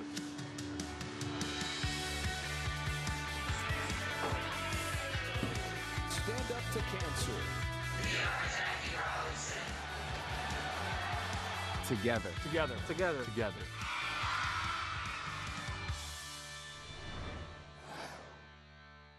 Intentional Talk, where baseball players reveal their biggest secrets. When I was a kid, I read the Percy Jackson books, and I forgot how they ended, so I've recently started reading them. I'm legitimately reading middle school-aged books right now. Intentional Talk on MLB Network. Corey Seager, all eyes on him. He's ready to go. He's aggressive. Here's a dude that swings 52% of the time on first pitches. Corey Seager smashes a ball. The ability to be able to come together and compete every night. That's what it's all about. Day for a chance to win an exclusive Blue Jays experience. Prize includes a VIP trip from Ford to Toronto for 2 Blue Jays games. Spending money and more. Nominate your MVP today. Leo Jimenez set to lead it off here for the Blue Jays, and he's really come on of late. 6 doubles and 3 homers over his last dozen games with a plate appearance. I asked him what the difference has been, and he said it's been getting away from some frustration he was dealing with earlier this season when he was getting calls not going his way and expanding his zone, getting over-aggressive in run-scoring situations. You would have seen on Tuesday in the 2nd inning, he struck out, expanding the zone. In the 3rd inning, he had a single and a 3-1 count. Really good approach. And then in the 5th inning, he hit a homer after laying off some of those pitches that he had chased in his first AB. And I said, what I was doing wrong earlier this year, with my control influence my approach. The only thing I can control is making good swings on good pitches. And hits it sharply into left center, right on cue. A big turn back to the bag aboard with a leadoff single, and that's another thing the Blue Jay coaching staff really wants to find out about the younger players. Again, it's not just about the specific pitches and swings. How do you handle a slump? How do you handle frustration? How do you handle a bad call? How do you handle a hostile environment on the road? All of these things matter at the big league level. And the way he just stepped up there and hit a first pitch slider, is he looking for the slider or is he looking out over the plate? You can do one or the other. You can look for the sinker in that we're seeing a lot from Fulmer against right-handed batters. Some hitters will look areas, some will look a particular pitch, some will look the speed, something hard, something soft. And all of that is your preparation going into an at-bat, and it varies with the pitcher, it varies with each at-bat against a starting pitcher. So he's at first, 1-1 the count on Addison Barger, who had a base hit his first time up.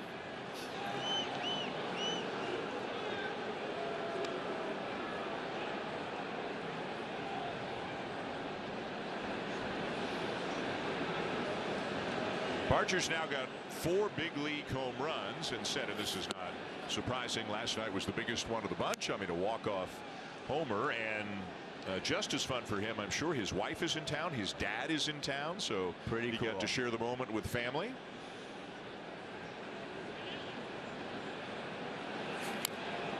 Fouled back 2-2.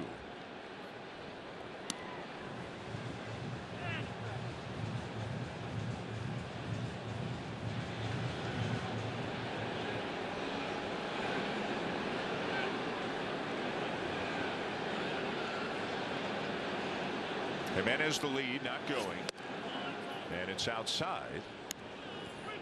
This will be interesting. Jimenez average speed, and Barger does have some swing and a miss in his game. Fulmer not an overpowering guy, but he's got that good changeup. You wonder if they're going to start the runner here.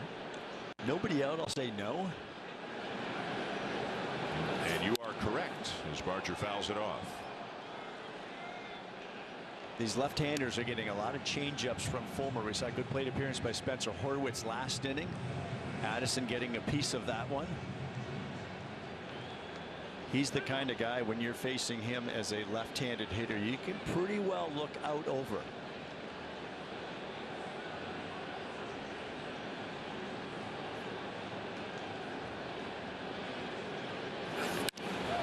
And a ground ball up the middle. Great stop out at second, and they will get the out. What a play by Brandon Drury, and he feeds Neto to force Jimenez.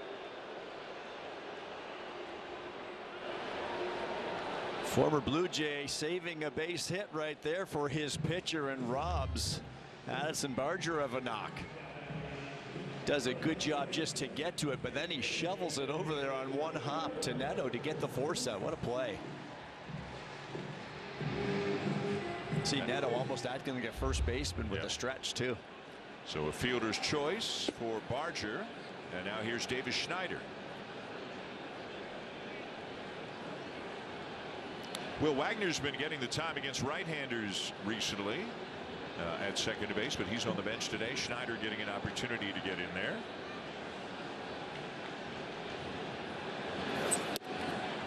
Swing and a miss, and a ball down and in. It's 1-1.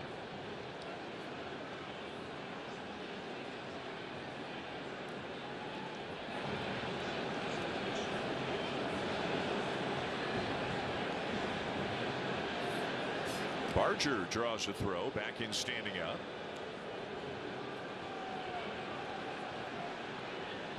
And this is where, if you're Davis Schneider, if you pick a side, you pick middle in, it's probably going to be the sinker. If you want to look out there, it's probably going to be the slider. His strength is middle in. And you see that slider now is just going slightly away from him, but he's kind of pulling off the baseball to the pull side. Not a good combo. Just stay on that a little bit better.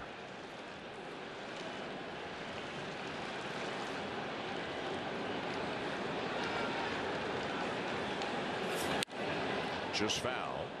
John Schneider has been asked a fair bit recently about Davis Schneider, with Davis struggling, and he said, listen, the message we have given him is we still believe in you. Like, You've been a leadoff hitter for this team. You've been a cleanup hitter for this team. They have seen you have success at the major league level, and they know he's putting the work in, and they're hoping he can find his way out of this.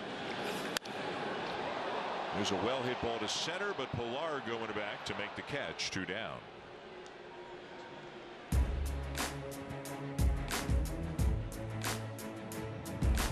Leaf Filters technology keeps debris out of your gutters for good, guaranteed. Schedule your free inspection today. Call 833-LEAF-FILTER or visit leaffilter.ca.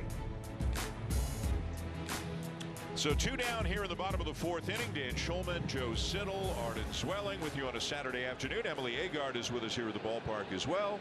And here's Brian Serven. His second at bat, struck out back in the 2nd.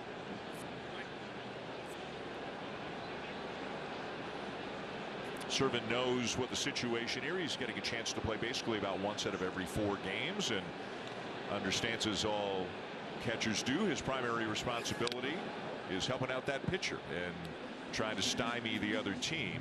Anything at the plate is a bonus, but most of his mental energy is on Bowen Francis in the pitching side, right? Yeah, absolutely. The way you're sitting right now with a 2-0 lead here in the 4th, so far so good. You're doing the job behind the plate with Francis.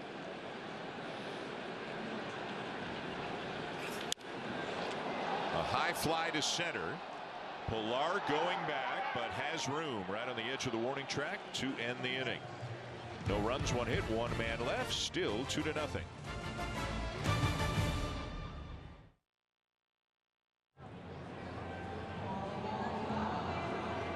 With Home Chef, home cooking is so simple. You go from step 1 to done without the stress. Our all-in-one meal kits give you everything you need to make dinner deliciously easy. Each meal is delivered with already pre-portioned fresh ingredients and easy-to-follow instructions, which makes home cooking a breeze. Just quickly prep, cook, and enjoy. Delicious, meat simple. Get 18 free meals plus free shipping today at homechef.com. Ooh, that's a lovely view. What are you two looking at? Tip pick. What did you say? Tip pick. Tickets to the show with no hidden fees. No matter how many times you cross that bridge, the feeling's still the same. Never quiet, but calm and best shared. Peter Millar. Long, I have bounced around the ballpark, and one spot that I haven't been to enough is right here at the Beauty Tone balcony. It's right up the 3rd baseline. It's a solid spot to check out the Jays bullpen, not to mention you might just catch a home run ball from this spot. Also a solid place to host 40 of your friends. It's a good thing I have 40 friends with me here right now. I think I'm going to hang out with them, and I'll throw it back to you guys in the booth, guys. Emily, thank you. I like that spot. I think that's a cool overhanging porch down the left field corner right there.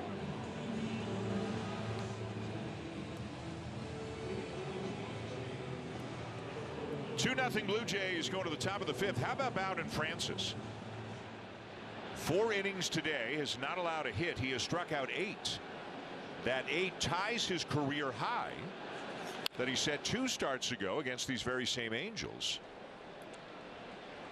So if you go back through his last 2 starts and then add in today, 18 innings, 4 hits, 1 run, and 23 strikeouts.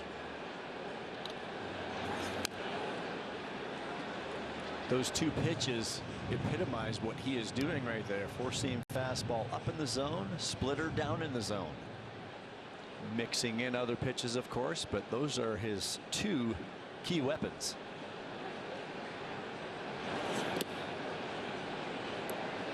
John Schneider talked about the pitching plans the rest of the way, and whether when the rosters expand, and they only expand by 1 pitcher, 1 hitter, but do they consider a 6-man rotation in September? There are some off days baked into the schedule, so that helps once they get through this next week or so. Close but no, and it's 2-2. They want to give a Gausman, a Bassett, a Barrios an extra day off every now and again if they can. Bowden Francis must want to get out there every second day and pitch the way things are going right now. Give me the ball. Yep. And when you look at Bowden's numbers as a starter and as a reliever, the ERA both around 4.4, fairly even. But you look back early in the season, he made a couple of tough starts, one at Houston, one at New York against the Yankees, and gave up 7 runs and 5 runs respectively in those first 2 starts. So they really skew the numbers. He's been very good, feeling very comfortable now in the rotation. But that's a great point. You know, this, not to knock the Angels, but the Angels are not a good offensive team here. His next start figures to be against the Red Sox, and then he could face the Phillies or the Braves. This ball lined to center, and Varsho the catch. And for everybody, the young hitters and the pitchers who are trying to audition for bigger roles, you know, you want to see them against the Red Sox and the Phillies and the Braves and some of the other teams the Blue Jays will see down the stretch as well. Well, they're going to be some pennant contenders in September as well, so there'll be some challenging baseball for a lot of these young players that we've been talking a lot about this last week or so.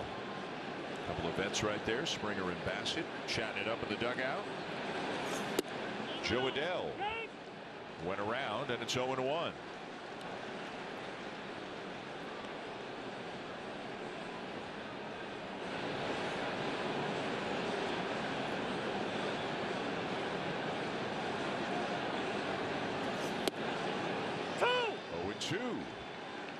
We talk about how he keeps it in the zone so well. Really did it well in that last start. That one there's almost like a changeup. Not a ton of movement, just off speed. But it hugs the bottom of the zone. He gets the call. So often we think of a splitter as a put-away pitch, strikeout pitch, one that you bury into the ground. Not always the case. He's thrown 20 of them today among his 65 pitches.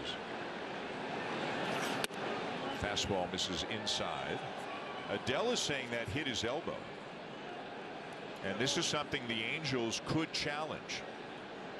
Better hurry. 15 seconds. They didn't get it done in time last night, and they're not going to challenge this one. That's interesting. The hitter suggests that it hit my elbow, and they say, nope, no, it didn't. I don't think so, Joe. No. I don't think so. So 1 ball, 2 strikes. And that's strike 3 on the outside corner, and that's a career-high 9th strikeout for Bowen Francis. Well, that was a fastball, but again, the splitter's been a big talking point today, and in his last start as well. Teach us a little bit about splitter grips. Well, it's similar yet so very different. I would look at Bowden Francis and Yariel Rodriguez as being very similar, the way they spread their fingers apart and get a finger on each side of each seam. Kevin Gausman's got his middle finger on the ball a little bit more. Bassett and Swanson, very different arm angles. You can see Bassett down to the side a little bit more, Swanson up. All of those different things, whether it's the grip or the arm angle and how you release the ball, is going to make that pitch do something different. But all of them too, that pitch is it's played to go down arm side, and it really pairs well with a four-seam fastball at the top of the zone. Quickly out in front of Brandon Drury, 0-2.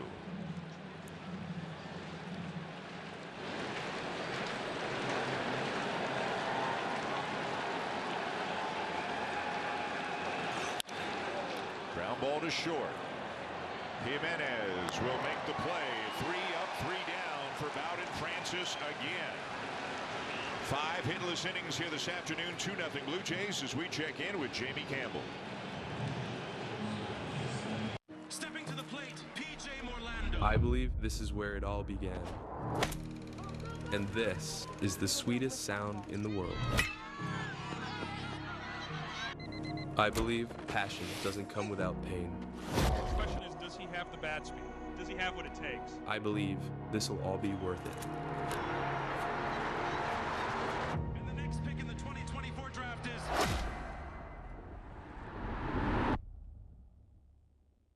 All right, men.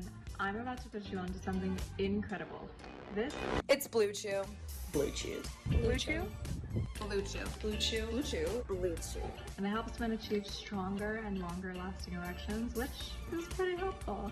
And it's an online service that delivers directly to your door, plus the first month is completely free. So why not try it? And yeah, chew it and do it. It's Blue Chew.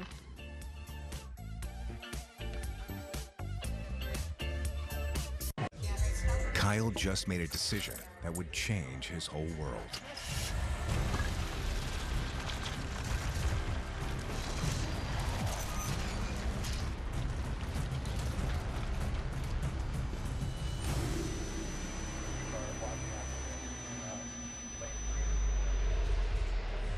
Hey, you're sober?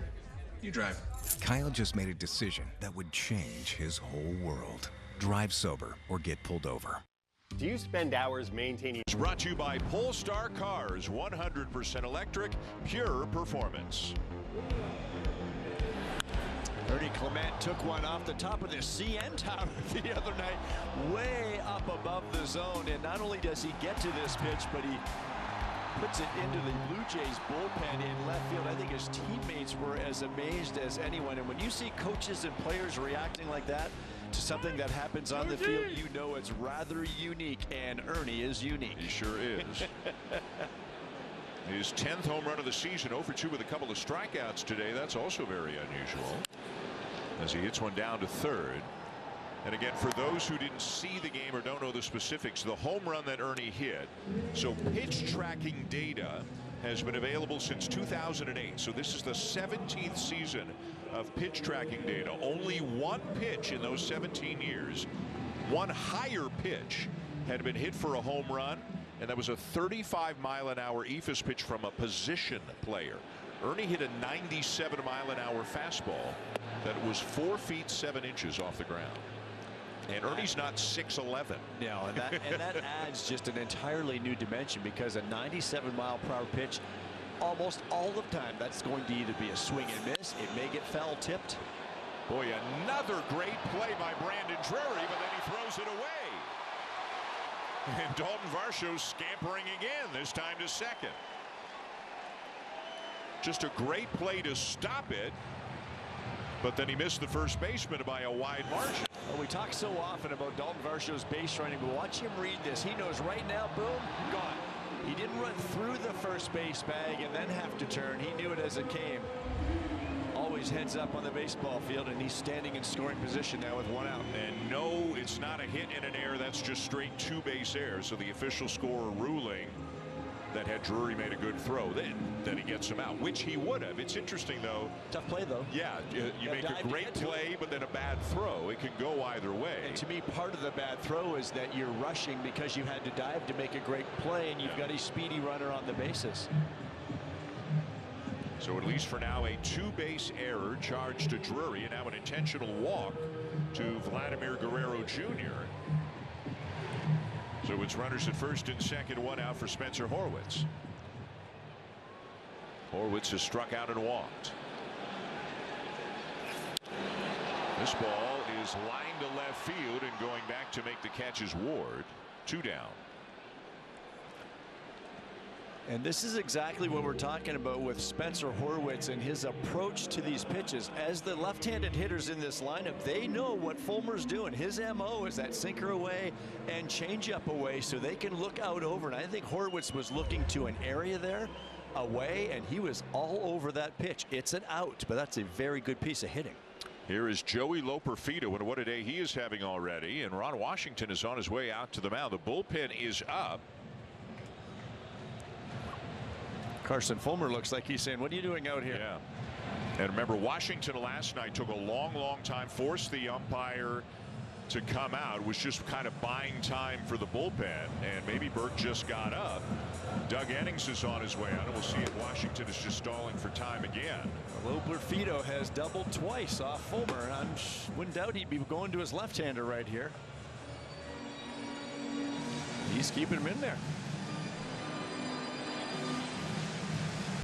Interesting.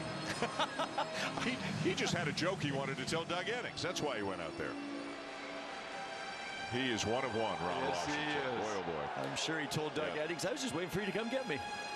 Oh, so Fulmer will stay to face Loperfido. Joey is 2 for 2 today with 2 doubles, and in each at bat he swung and doubled on the first and only pitch he saw. He'll take a strike here. So he's now 8 for his last 13 with 6 extra base hits. He's hit a sinker and he's hit a curveball. What's Fulmer do? First pitch changeup. You know, everybody can have a different answer to this question, but for me, like, if you look at all the guys auditioning, trying to make a statement, et cetera, et cetera, et cetera, to me, he's number one on the interesting list. Like, they got to see what they have here. They may have something pretty good here. Like, interesting. I would like to see him face some lefties. I'd like to see him play every day and really get a good look at Loperfido's game. We've seen it in the outfield and on the bases. Chases here, and he is down on strikes. Retired for the first time today. End of 5 of the Rogers Center. Blue Jays 2 and the Angels nothing.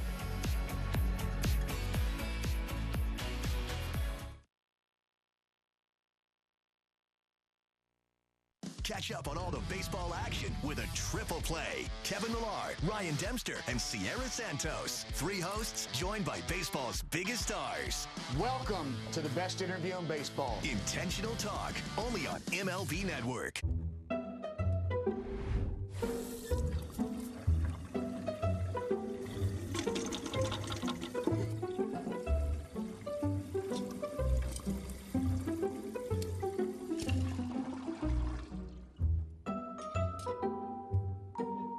There's an easier way. From repairs and cleaning to remodeling and more, Thumbtack makes it easy to care for your home. Download the Thumbtack app and start caring for your home today. Since its inception, the Boys and Girls Clubs have been more than a fun place for kids to go after school. For some, it's been a second home where they can learn, play, and grow. Thanks to the partnership between Major League Baseball and Boys and Girls Clubs, children of all backgrounds have access to safe spaces. All right, let's go take a selfie. MLB Together and the Boys and Girls Clubs of America, empowering children and building futures. Bring it in.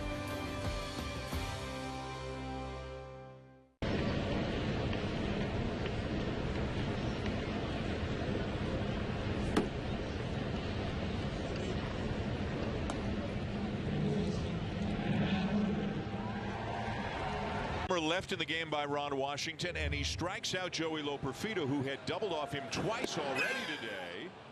And a big yell by Fulmer. Loperfido kind of looked out with a smile on his face, and then Fulmer stared back at him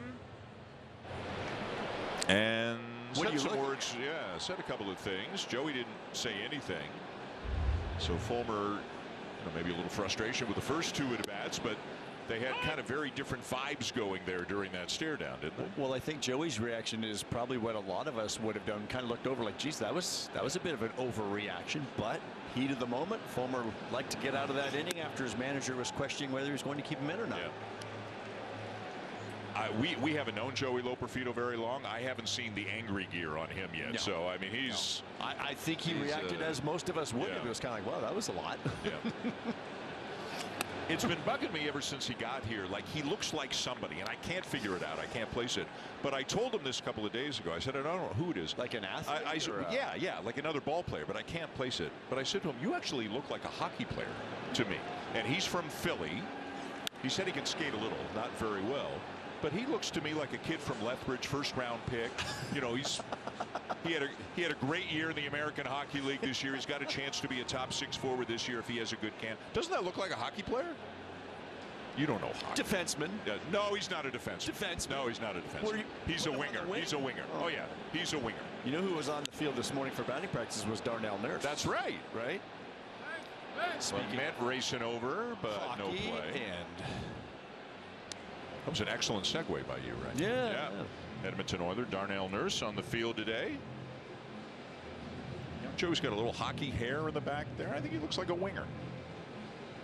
Maybe there's a hockey player you're thinking of. Maybe it's not a baseball player. I don't know. He said he can skate a little, not a lot. You need to be able to skate a lot. Yeah. A ball and 2 strikes. The count on Nico Cavadas, who was called out on strikes his first time up.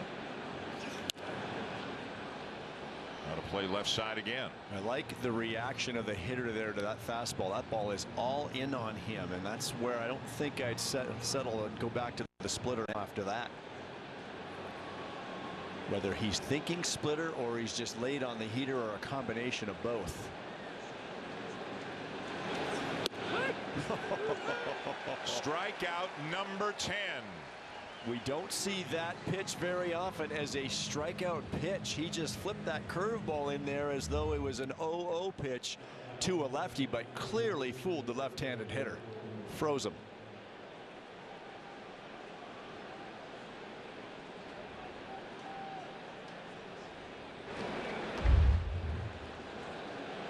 Top of the order now, Taylor Ward takes down and away. So that's twice through the order now for Francis. He's faced 18 batters. He has struck out 10 of them.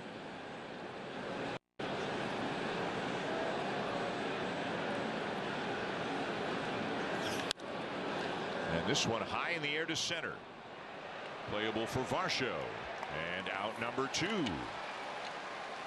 By the way, real quick, scoring change. Varsho's now been credited with a base hit on that last play. So instead of a 2-base error on Drury, it's a single and an error. So Varsho now 2 for 3.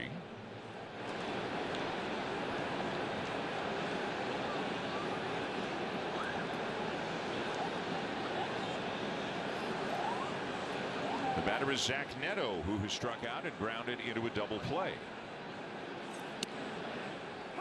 And a splitter for a called strike. And you see where that pitch is. It's almost like a changeup, a get-over changeup for a strike just to get ahead. I mean, by now they have to be. It has to be on their radar. It should right? be. Yeah. And then that's much different looking. The way that bites down. So is he trying to land the first one and get a chase on the second? I think so. I think he's trying to just get it over. And the other thing is, if you're throwing it just to throw it in the zone for a strike, you may get a swing, but it can still act like a changeup and catch the hitter out front, because they're also thinking about your four-seamer that's beating a lot of Angels hitters today.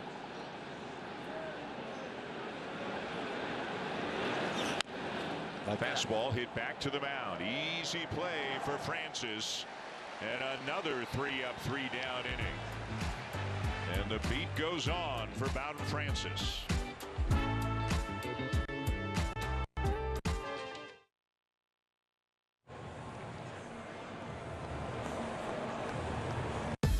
Weekdays on MLB Network. Join the conversation with Kevin Millar, along with Sierra Santos and fellow World Series champion Ryan Dempster, on the most unpredictable baseball show on TV. Intentional Talk. Weekdays only on MLB Network. Since its inception, the Boys and Girls Clubs have been more than a fun place for kids to go after school. For some, it's been a second home where they can learn, play, and grow.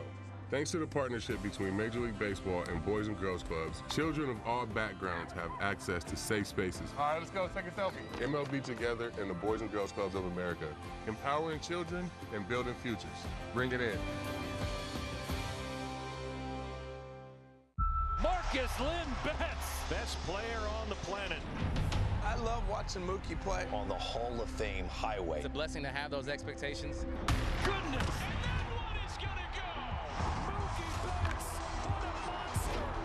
Got some more unfinished business to take care of. Are you kidding me? I try and do the best that I can in anything that I can't control. Nothing on a baseball field that Mookie Betts does not excel at.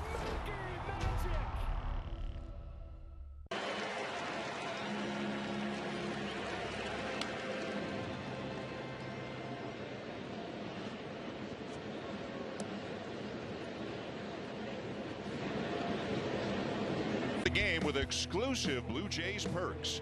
Get 10% back on concessions with an eligible TD credit card. Learn more at tdbluejaysfanoffer.td.com.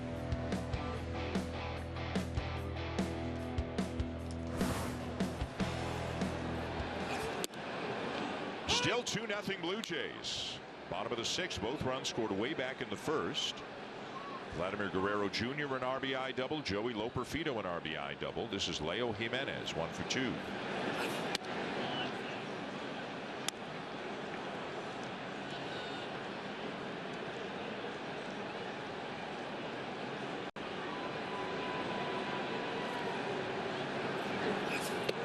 After Jimenez, Addison Barger and Davis Schneider.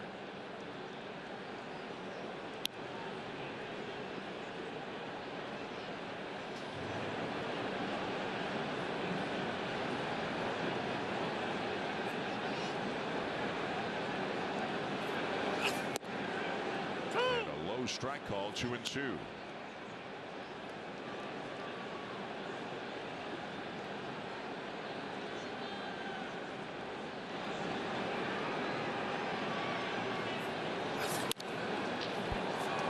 So trying to protect. Jimenez reaches a little bit and grounds out to short, 1 down.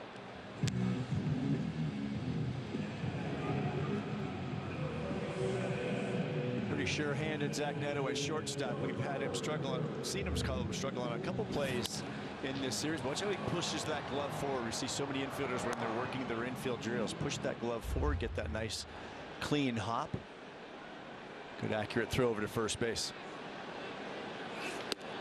You know, I was just looking at the lineup, and with the 9 they've got in there, and you could put Bowen Francis in there as well. There's not a 30-year-old playing yet today for the Blue Jays. It's a pretty young group. Wow. You know, Springer's out of the lineup. It's not Bassett or Gausman or anything like that. The oldest player of the 10 who have appeared in the game is Brian Serven. He's 29. Bernie Clement and Bowden Francis are both 28. Dalton Varsho's 27. You got a couple of 26-year-olds. Then you get to Vladdy, who's in his 6th year in the big leagues, but is still one of the younger guys on this team. That's unbelievable. Yeah.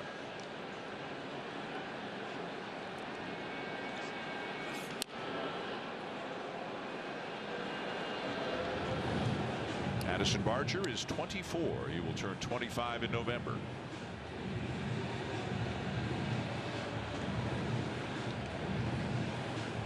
Another left-handed hitter here being worked away by Fulmer. Let's see if Addison again doesn't necessarily sit on and sell out for a changeup, but really keep his eyes on the outer part of the plate. Looking more location than a particular pitch, perhaps. Hits it sharply, but Neto is playing in the right spot. 2 down.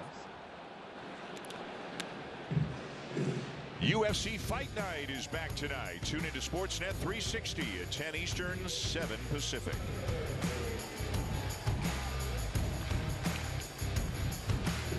Nice crowd today, 34,011 to be exact. Here to see a Saturday afternoon game between the Blue Jays and the Angels. 2-0 bottom 6. And here's Davis Schneider.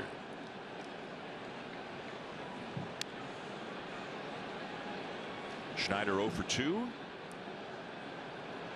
Has popped up to the second baseman and flied out to the center fielder.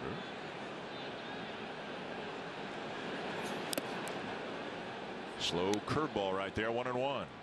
That was a slower breaking pitch that time from Fulmer, but again you see Schneider just pulling off that baseball enough, that front side leaking on him. If you get a little bit long, tend to open up early.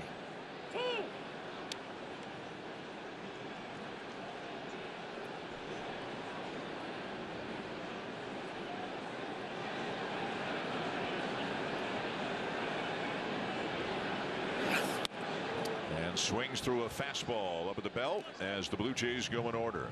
On to the 7th. Bowden Francis heading back to the mound.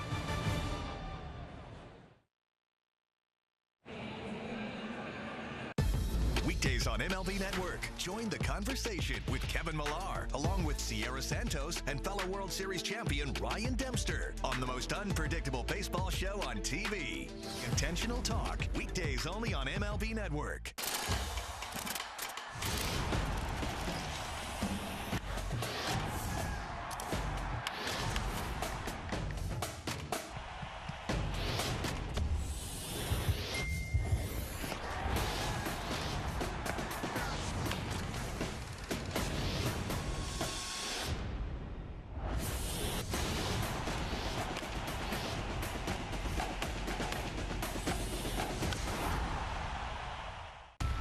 Bobby Witt Jr. is an absolute superstar in the making.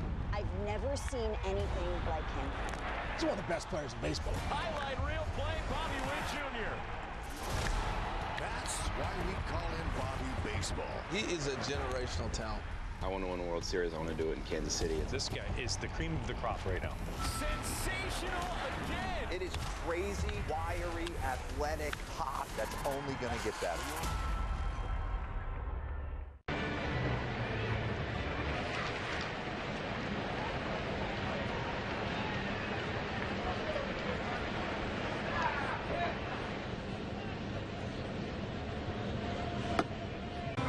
Well, you always know it's a Bowen Francis smart start day by the smell in the Blue Jays clubhouse as he burns incense, sage, Palo Santo, sweetgrass at his locker shortly before he takes the field for his pregame warm-up. Francis is all about the power of the mind, how his headspace can impact his performance. Meditation and breath work are part of his regular routine, and sometimes, Dan, you'll catch him walking barefoot into center field to meditate in the sun. Often we have seen that from Bowden Francis this year. He marches to the beat of his own drummer, that's for sure, but incredibly comfortable in his own skin. If you want to get guys like Chris Bassett and Kevin Gausman talking about how much they like a teammate, just go up to them and say, so do you guys like Bowden Francis? And they will go because they love him. We have oftentimes seen Bowden walking out on the turf or an opposing field on the road barefoot. Grounding, right? They call it grounding. A couple of strikes on Kevin Pillar. And a splitter to get him. The third time he has struck out Pillar. And that's now 11 strikeouts today for Bowden Francis. And again, it's about the sequencing. First pitch fastball, comes back with a little slider, and then now the splitter. There's that grip that we showed so many of earlier. Looked like Pillar actually swung underneath that one as opposed to it getting under his bat. Almost trying to get inside it, maybe. Now Anthony Rendon. A strikeout and a fly ball to center field.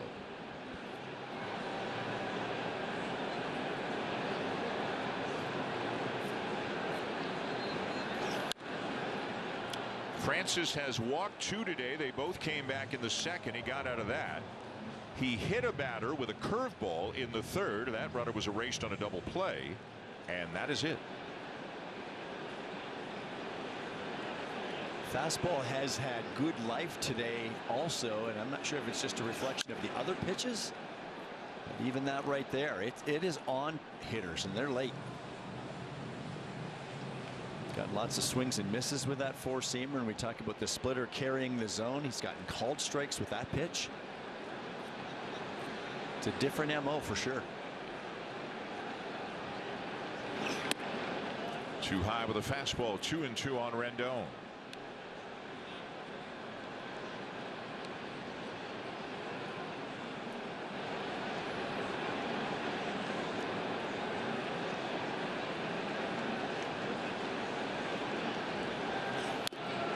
Tried the split, and it's fouled off.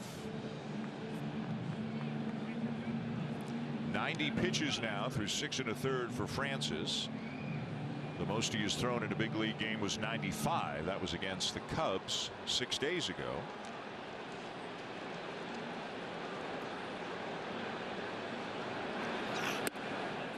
Three and 2 on Rendon.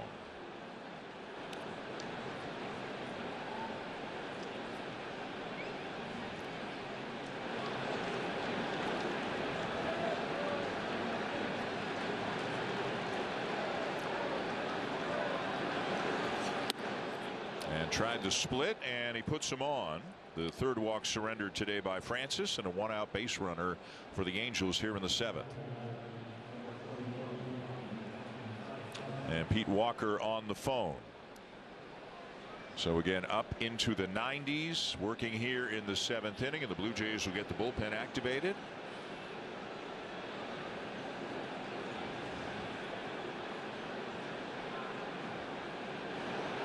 Matt Thaiss is the batter, and he'll swing at the first pitch. It'll lift a fly ball to left center field. Lots of room for Dalton Varsho. 2 down.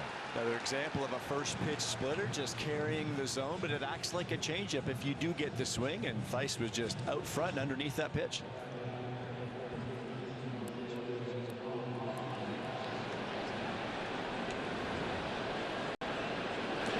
Here's Logan O'Hoppe, who is 0 for 2.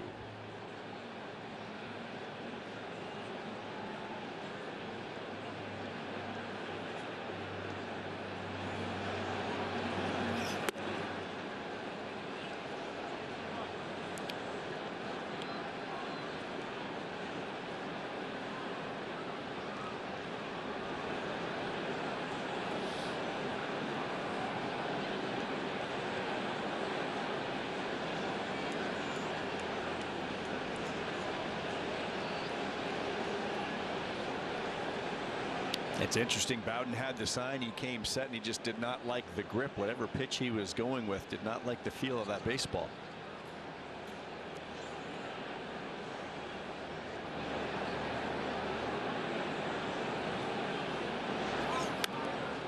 Fouled off, 1-1.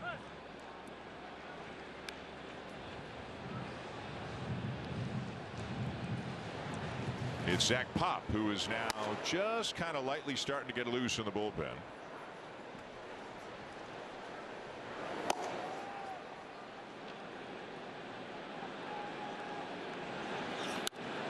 Out of play, 1-2. Unfortunately, Dan, you know what happens when you strike a lot of hitters out? You throw a lot of pitches. Yeah. And again, just 3 walks, 1 hit batter. But at 96, you know, through 6 2/3, he's not going to get to the finish line. But boy, 7 like this would be one heck of a start for Bowen Francis, to say the least. And there it is, another strikeout. That's number 12.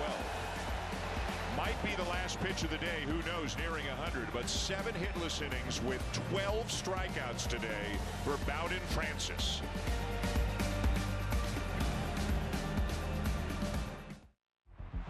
Can't recall another baseball game where emotions ran so high.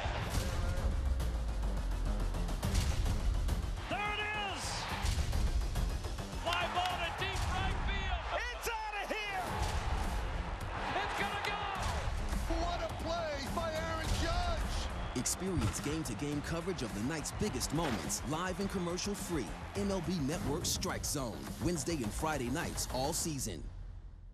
Intentional Talk, where baseball players reveal their biggest secrets. When I was a kid, I read the Percy Jackson books, and I forgot how they ended, so I've recently started reading them. I'm legitimately reading middle school-aged books right now. Intentional Talk on MLB Network. Baseball is a sport, pero la verdad es que para nosotros, el béisbol es otra cosa. El béisbol es un corrido, un dembow y un reggaetón prendido. Es un plácata bien fuácata. Eso es otra cosa. It's the Plátano Power and the Arepa Power. It's a familiar name and juniors who dare to dream big. El béisbol es otra cosa.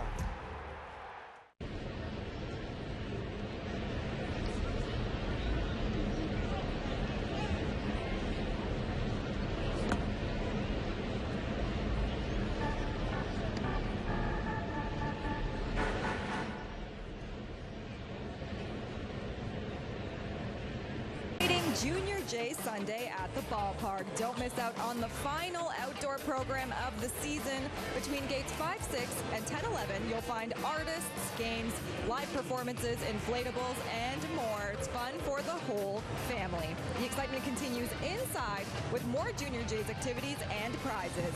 Visit BlueJays.com/Junior Jays to get your tickets now. Emily, thank you. Bottom 7, 2-0 Blue Jays. This is Brian Servant, facing a new pitcher for the Angels, a guy the Blue Jays saw Thursday night. He was the opener on Thursday night, the lefty Brock Burke. Pitched a clean first inning, but came back out in the second, and that's when all heck broke loose. It led to a 5-run second inning for the Blue Jays. And it started off with that 10-pitch at-bat by Spencer Horwitz when he doubled into the left center gap. He only lasted a few hitters before Mike Baumann came in relief. But that 5-run inning was the difference in the ball game for the Blue Jays.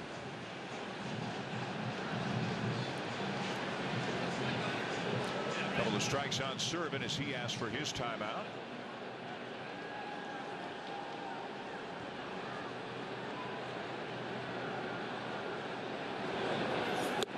And a swing and a miss at 99 to get him. Well, between innings, when Bowen Francis came off the field, we had the cameras on him and Pete Walker and John Schneider, and we wondered if there would be a handshake and a pat on the back and a great job, big fella. And there was none of that. He's going back out. Love it. You know, the other way to look at this, and this is a tough situation for John Schneider and Pete Walker. I'm sure they would have just rather him give up a hit, so it makes the decision easier. But when you're pitching so well, remember, not a lot of traffic, not a lot of intensity, not a lot of stressful pitches necessarily. So sometimes you can change that number if it is in the 90s and reduce it based on how he particularly feels. 97 pitches. But as people have always said about him, he's big as a house. He's strong as an ox. And I mean, we'll see where this goes. But he is going to back out for the 8th. Pop sat down.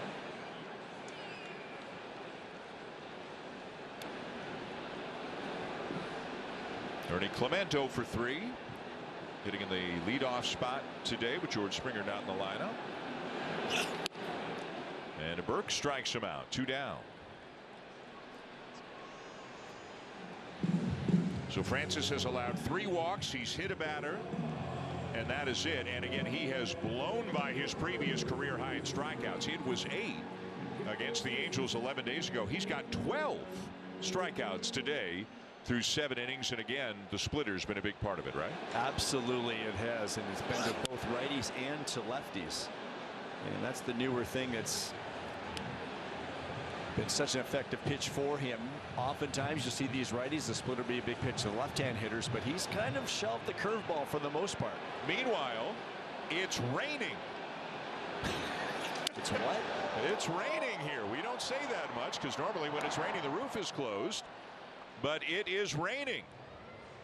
On to the 8th inning. 2-0 Blue Jays. Thank goodness Jamie Campbell and Caleb Joseph have a roof over their heads. Take it away, guys.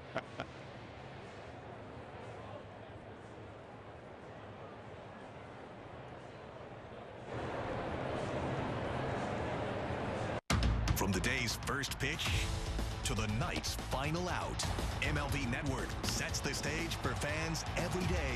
So it'll be interesting to watch what happens here all season long. See the players who are making a statement. Hey, let's check out the board, folks.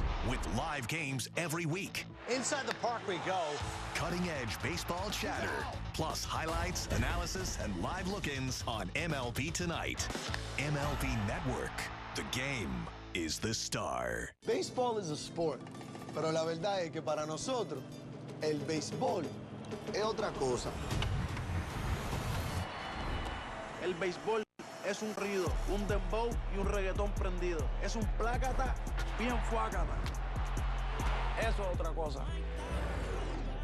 It's the Plátano power and the Arepa power. It's a familiar name and juniors who dare to dream big. El béisbol es otra cosa.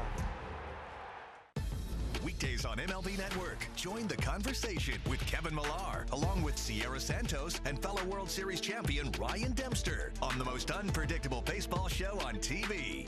Intentional Talk. Weekdays only on MLB Network.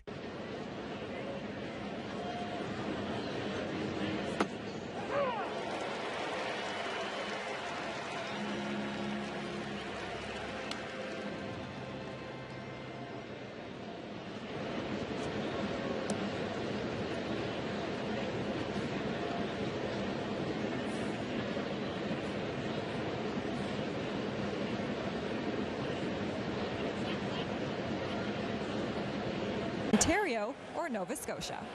Emily, thank you. 8th inning, 2-0. It's raining and it's sunny all at the same time right now here at the Rogers Center. And most importantly, Bowen Francis is back on the mound.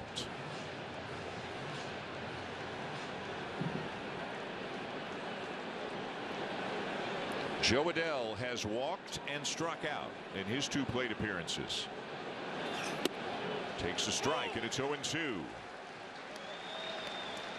For the first time in the big leagues, Bowden Francis is about to throw his 100th pitch in an outing.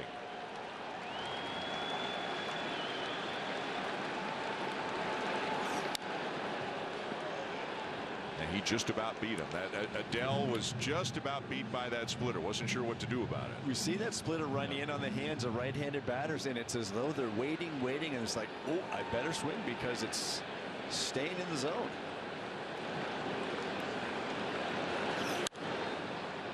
Play right side. Now Genesis Cabrera is up. And as Caleb said, you got to believe John Schneider and Pete Walker are going batter. Yeah.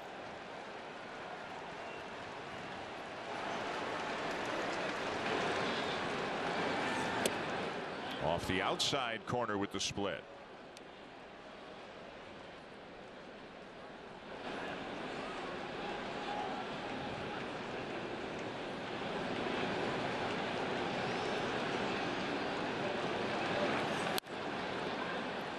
Foul ball. Boy, and every fielder is going to give the 110% effort on every play, aren't they? And you can bet your bottom dollar that every defender knows what's going on, so you are going to try to make every play possible. And Ernie, of course, not necessarily sure whether that's staying fair or foul. You take your shot. Again, Bowden does not like the baseball. He asked for a new one. The last time he did that, he came back with a splitter.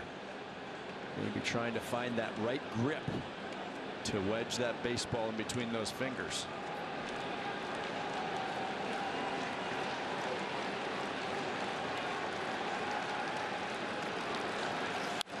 Fastball. Boy, and with each pitch thrown, this gets harder and harder for John Schneider. Yep. Right, 104 pitches and nobody out here in the 8th inning. Everybody understands what's going on here, but this is, you know, there's a lot of things to consider here. And Joe Adell is making life very complicated on John Schneider right now with all these foul balls. Joe Adell drew a 10-pitch walk back in the 2nd inning and had a plate appearance just like this. You know, if he's at 88 right now, it's a whole different story. He's at 105, just starting the 8th. It's popped up. Jimenez is going out. He is called off by Loperfido. That's the first out here in the 8th inning.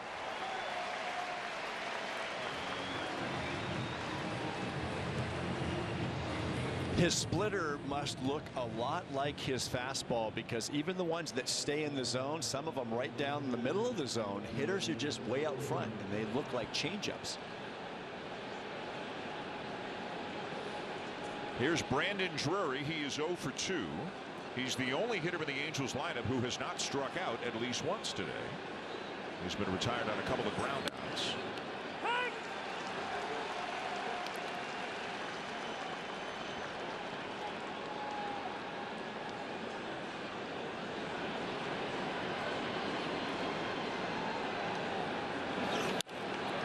And he pops it up. Davis Schneider calls for it, out number 2.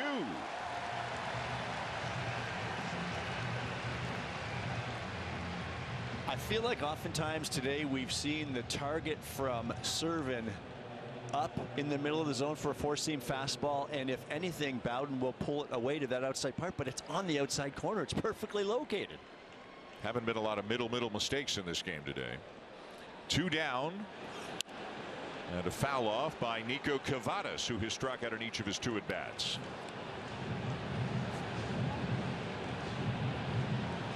For a manager, this is both excruciating and exciting all at the same time. Let's go with exciting for now. Because it is for us. It's very exciting. You got to consider the health of the pitcher. You got to consider the moment here. This is cool. Everybody in the ballpark knows what's going on. A couple of strikes now. Listen to them get louder. Better than 34,000 today.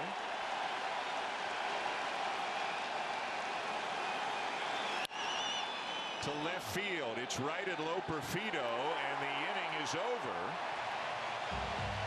8 outstanding innings for Bowen Francis. Will there be a 9th for him? We'll find out. Time now for an inning break, brought to you by Charmin. Fernando Tatis. This guy is a package of dynamite. He's the best. Oh, he made the catch! This guy's putting on a display. At his best, he makes the game so much fun to watch. What doesn't he do? I think he's the most popular player. He just got flair. He's gonna steal home! You are a cartoon character! Come on!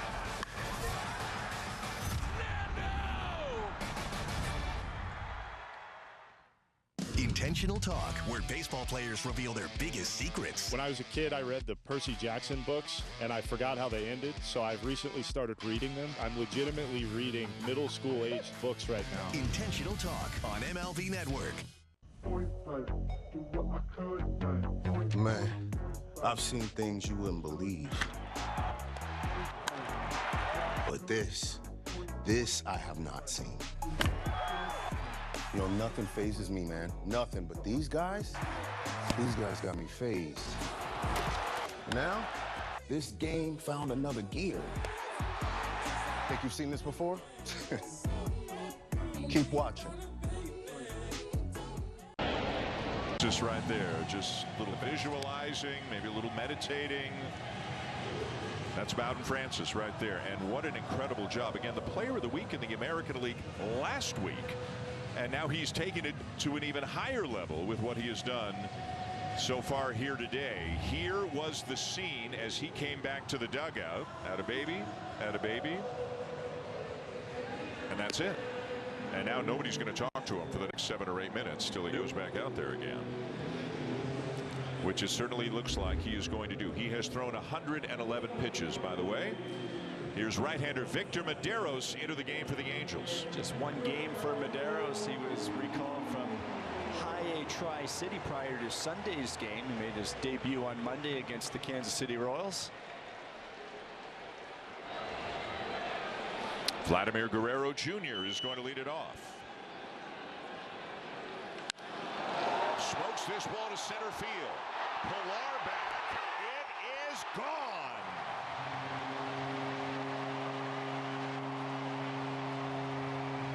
Number 27 for number 27.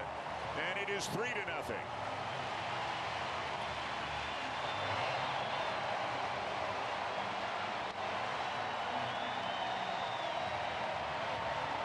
Vladimir Guerrero Jr. has been demolishing baseballs, but he can sit on a breaking ball as good as anyone I've ever seen. And we'll see if that's exactly what he was doing, but he sure hit it like he knew it was coming.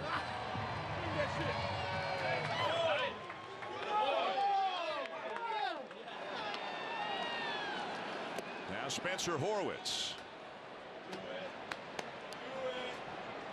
So Vladdy 2 for 3 today with a double and a homer. He's driven in 2 of the 3 runs.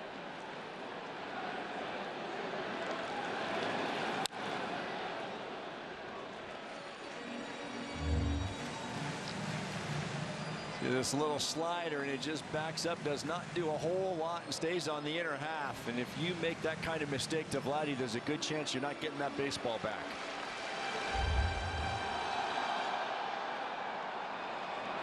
So it is 3-0.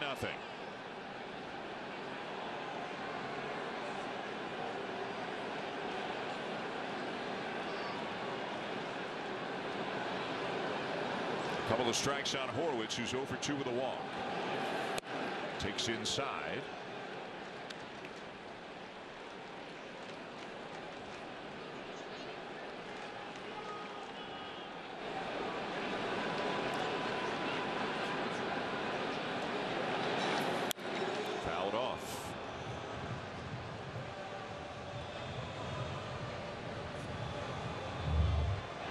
He's explaining to some people what that slider does, and I don't think it takes long to explain. It just spun and stayed on the inner part of the plate. Kevin Pilar just ran out of room. Been a lethal breaking ball hitter this year. Nobody talking to him. Stuart Burrow getting ready to pinch run, obviously, but they're giving Francis some space. Starting pitchers are on an island when they're having special days. Yes. And he's having a special day, and clearly he is coming back out for the 9th inning.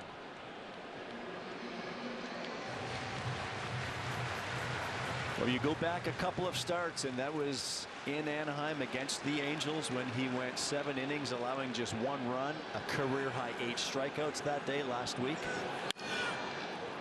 Sharply hit, but right to Drury as Horwitz is retired. And then he earned Player of the Week honors by backing that up with 7 more innings at Chicago against the Cubs, 7 shutout innings. And he did it different ways. That's when we saw the splitter really come out in that last start against the Cubs. And he's done it again today here against the Angels.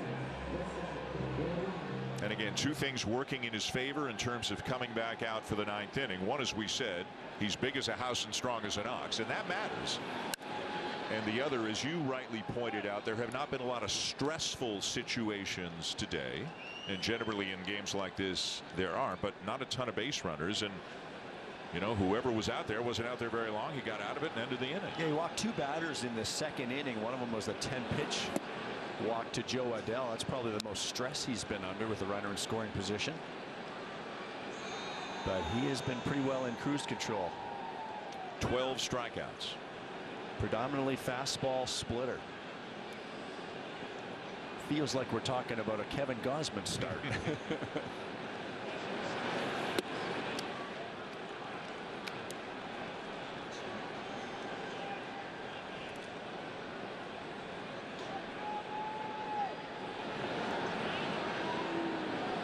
One and two, the count on Joey Loperfido. 2 for 3 with a couple of doubles today. Drove in a run on the first.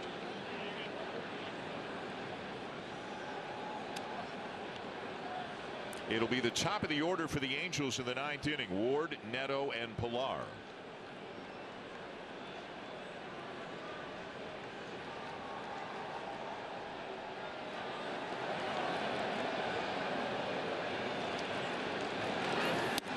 And a swing and a miss to get him.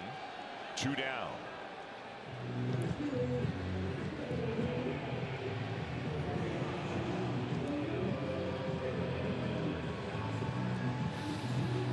Francis patiently waiting.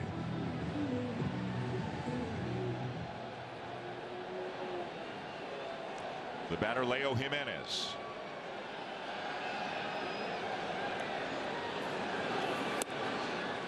And a swing and a miss. It's 0-1.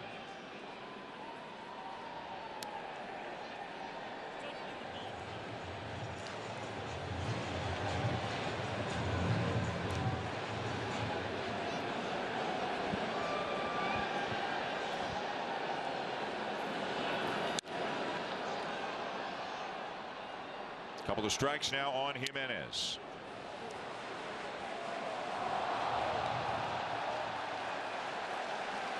He is 1 for 3. Had a base hit back in the 4th. Blue Jays 3 runs on 8 hits today, including the home run by Vladimir Guerrero Jr. to lead off the bottom of the 8th. And now Hoppy's got something in his eye.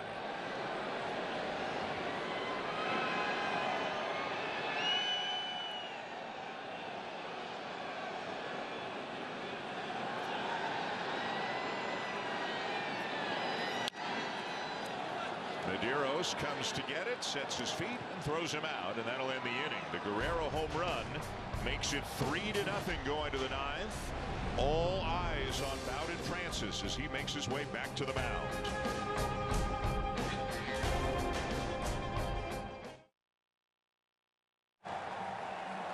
The power of baseball goes beyond the field. It starts with kindness, reaching out a helping hand. Even the smallest gestures mean the world to a lot of people.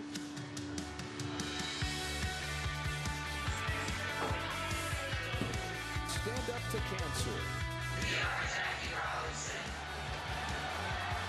Together. Together. Together. Together.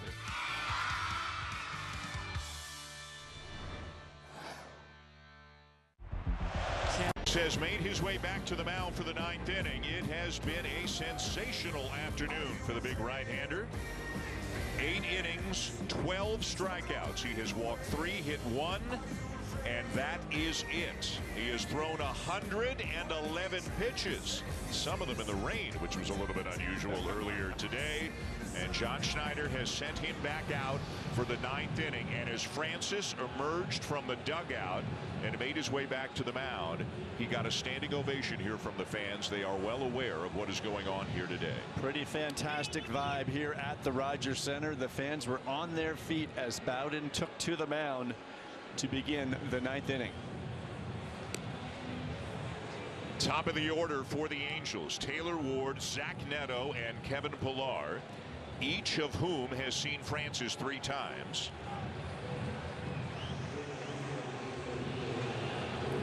Ward is 0 for 2. He was also hit by a pitch.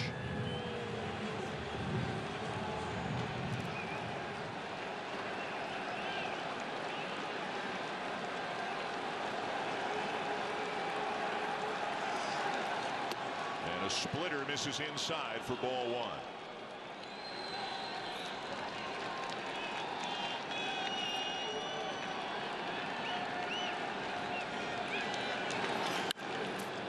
Play, a ball and a strike. Another fastball dotted on the outside part of the plate. It's been a good job with that four-seamer today. Really kept these Angels hitters off balance, back and forth with a fastball splitter. You saw Gausman and Bassett leaning over the railing, two of the many who are intently focused on what their buddy is doing out on the mound right now. And it's getting louder with every pitch here in front of a crowd of better than 34,000. 2-2 the count on Ward. Just in case, Chad Green.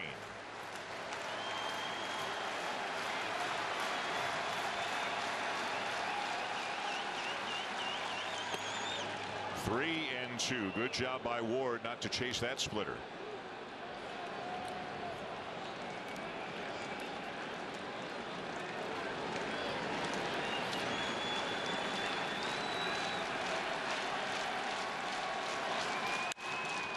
High drive, center field, deep.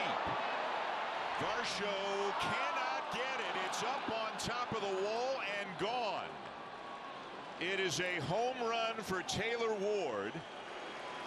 And the no-hitter is gone here to lead off the ninth. And now the ovation for Francis will resume. And now undoubtedly John Schneider's going to come get him.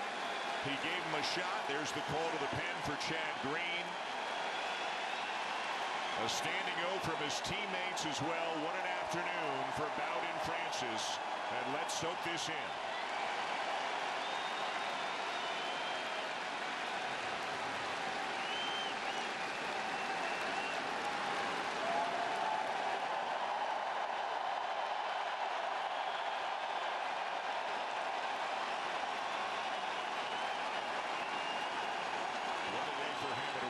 Has to be for him right now. A no-hitter through 8. The home run by Ward acknowledges the fans. 3-1 Blue Jays now as Chad Green comes on to try to finish it off.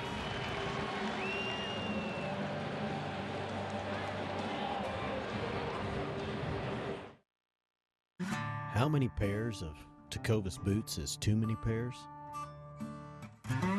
Not sure. How much fun is too much fun? Find your next pair or two at Tecovas. Learning to invest with Greenlight has really paid off. Huh. Reminds me of how I learned about investing. Yeah, I never learned about investing. Is there water in this thing? Bring your family into the financial future. With the Game Time app, I paid 60% less than this guy. What? And it's not just sports tickets. It's also concerts. Performances, too!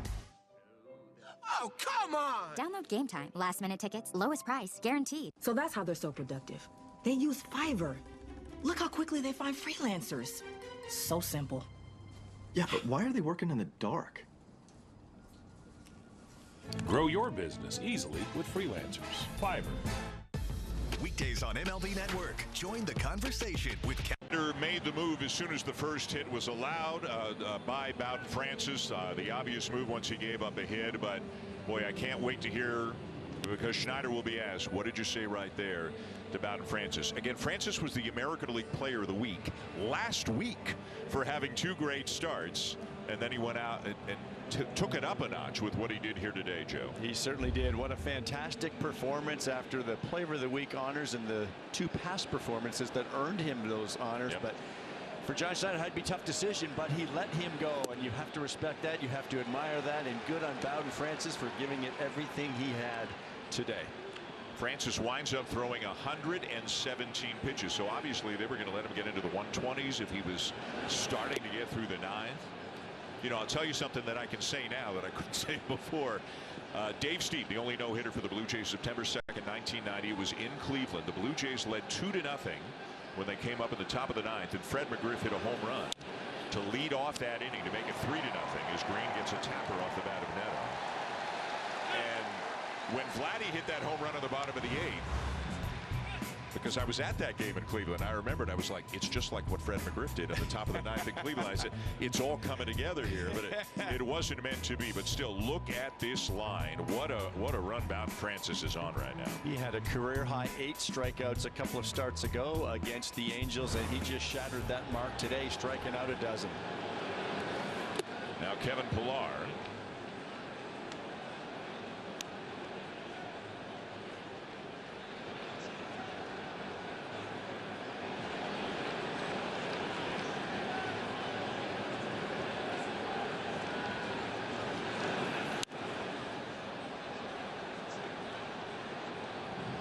And now Bassett says, you know, now that you're not throwing a no-hitter anymore, come be one of the guys. Let's go. Let's go. We've left you alone for long enough, Bowden. Come be one of the guys. Watch Chad finish your job. Yeah.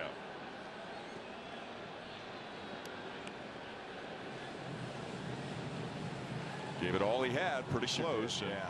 Well, you can't give it much more than that. And good on John Schneider and Pete Walker for allowing him that opportunity this afternoon.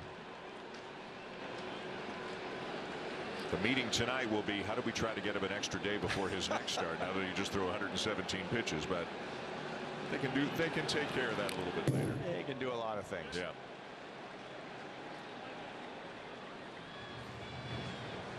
Such a cool feeling inside this stadium when Bowden went out there for the 9th inning. The fans certainly knew what was going on. Everybody knew what was going on in this building. So in his last 3 starts, he's gone 22 innings and given up 2 runs on 5 hits. Complete dominance. I think what stood out to me today for Bowden with the fastball splitter combination is how the splitter had hitters late on the fastball. The fastball had hitters indecisive and ahead on the splitter. They just really worked together perfectly. Pillar is swing and a miss. Chad Green gets him, and the Blue Jays are an out away. Next game, Kevin Gausman tomorrow afternoon in the final game of the 4-game series against the Angels. And the Angels will send a good one to the mound. A left-hander, Tyler Anderson, who's got a 3.46 ERA. 3-1 Blue Jays with 2 down here in the 9th. And a strike taken by Anthony Rendon.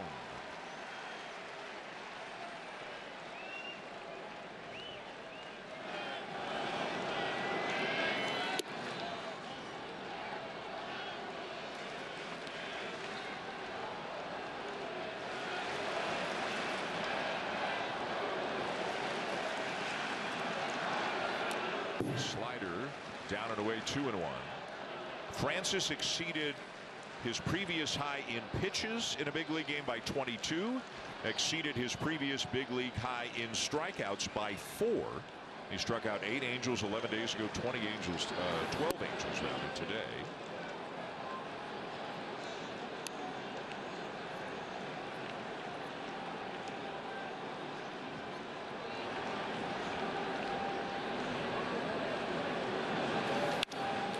Line drive center field. This should do it.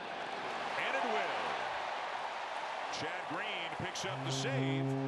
Finishing off what Bowden Francis started. 8 incredible innings for Bowden Francis today.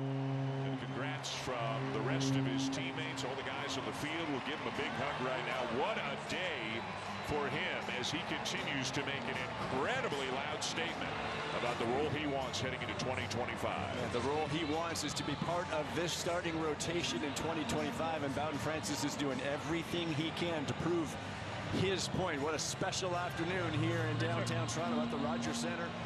And Bowden Francis, 3 straight starts now. He is on some kind of roll, really settling into this rotation. And here come the hugs. One of the most popular guys in that room, and everybody wishes he could have taken it just a little bit further, but everybody, just like everybody in this stadium, so impressed and happy for Bowden Francis with what he is showing every time he goes out right now. Let's get more now from Blue Jay Central, as once again we send you to Jamie Campbell and Caleb Joseph for their thoughts.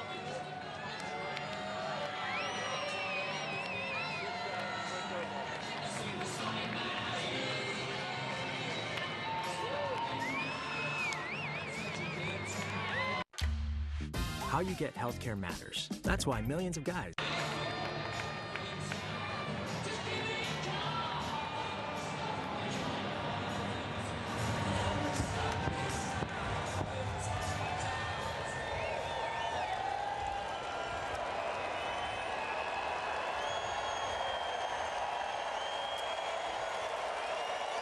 Plus one-hit innings, an incredible performance by Bowen Francis.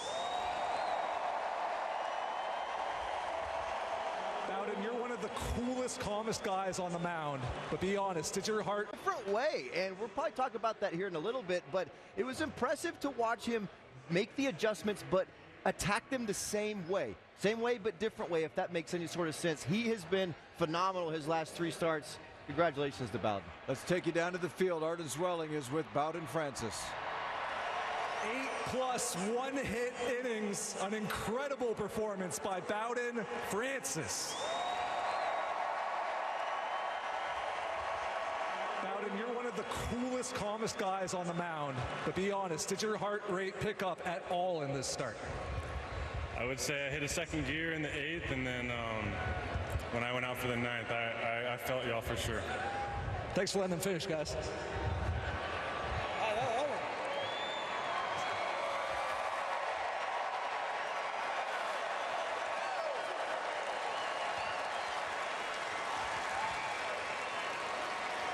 Ice in the veins. So you had 5 strikeouts with your splitter, 5 with your fastball, 1 with the slider, 1 with the curveball. You clearly had everything working. How confident are you on the mound when you were throwing like that? Yeah, I mean, serving called a great game. I mean, the defense behind me gave me all the confidence. I think just rolling with it and believing in my shit and letting it eat. I'm sure that you meditated before this start. I'm sure that you had the sage and the sweetgrass burning at your locker. Just what kind of a headspace were you in throughout this outing? I was just trying to stay in like attack mode and stay in that flow state, but moments like this, it's kind of hard to stay like that, but I'm just trying to ride the wave of staying calm and believing in myself. Your manager and your pitching coach, John Schneider and Pete Walker, sent you back out for the 9th. You're on 111 pitches, your career high long in the rear view. What did that mean to you? That was huge, just the trust and the belief in me and knowing that I can go out there and just keep building off of that and keep building strength and get ready for the next time. And finally, you started this year in the rotation. You had an injury. You went to the minors. You're in the bullpen for a bit. Now you're back. You're absolutely thriving. What's it mean to you to come through with all the work that you've done? It's rewarding, but I got to stay on my toes and keep working. I can't ever think, I got this figured out. I got to keep working and stay hungry. Congrats, Bowden. Thank you.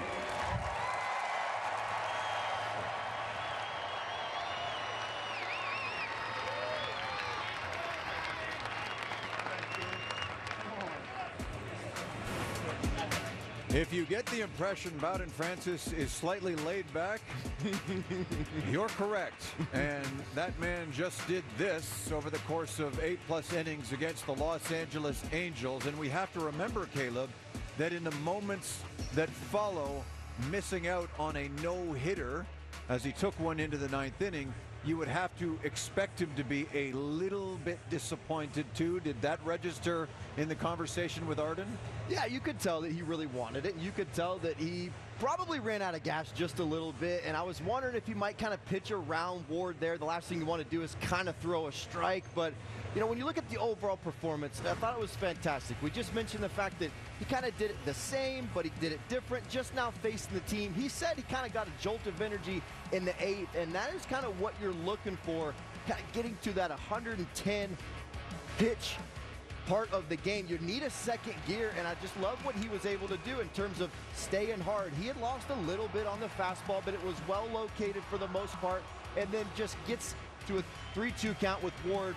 Just could not finish him off. If there was maybe 94, 95 in the tank, he might beat Ward there. Wasn't a bad pitch. It was on the outer half, but you could just tell that the moments build, and as players, you feel that, and you know what's going on. The fans know what's going on. You want it so bad, and you just kind of run out of gas there at the end. But what has been so impressive for me is how he's done it. The last 3 starts, he's kind of done it in a little bit of a different way. The first start against these Angels in LA, he really used that 2-seam, kind of introduced that 2-seam. Then you go to Chicago, hammered the splitter. It was awesome. And then in this start, he kind of comboed both of them, which I think you got to give a ton of credit to Serven. Serven has had 3 amazing games, has used his stuff, has really looked at what he had that day, looked at the scouting reports, maneuvered around a lot of different things going on in terms of the lineups. And the fact that he was able to get a ton of outs with the same team and use a lot of the sliders early, hide the split a little bit, then get on the split, then go on the fastball, it was impressive.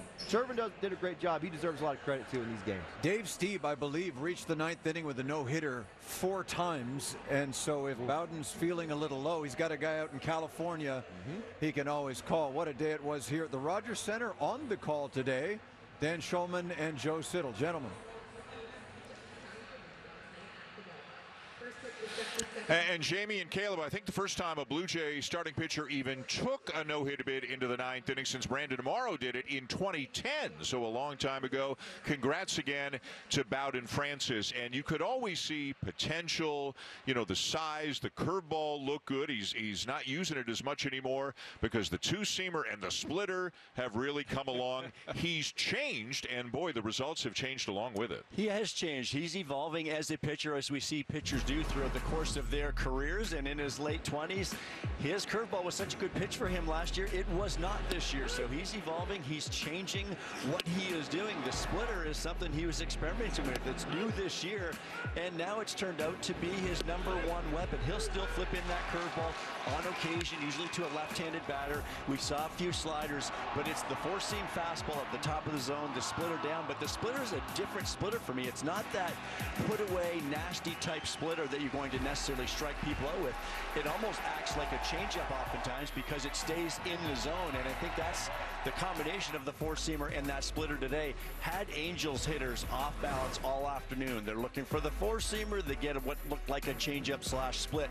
And look at the outs, 24 outs, but 12 of them on the 4-seamer, mostly at the top of the zone. The splitter, of course, is his best secondary pitch, but that was not the case. He did not even throw this pitch in the past before this season. So this is a pitcher really coming into his own.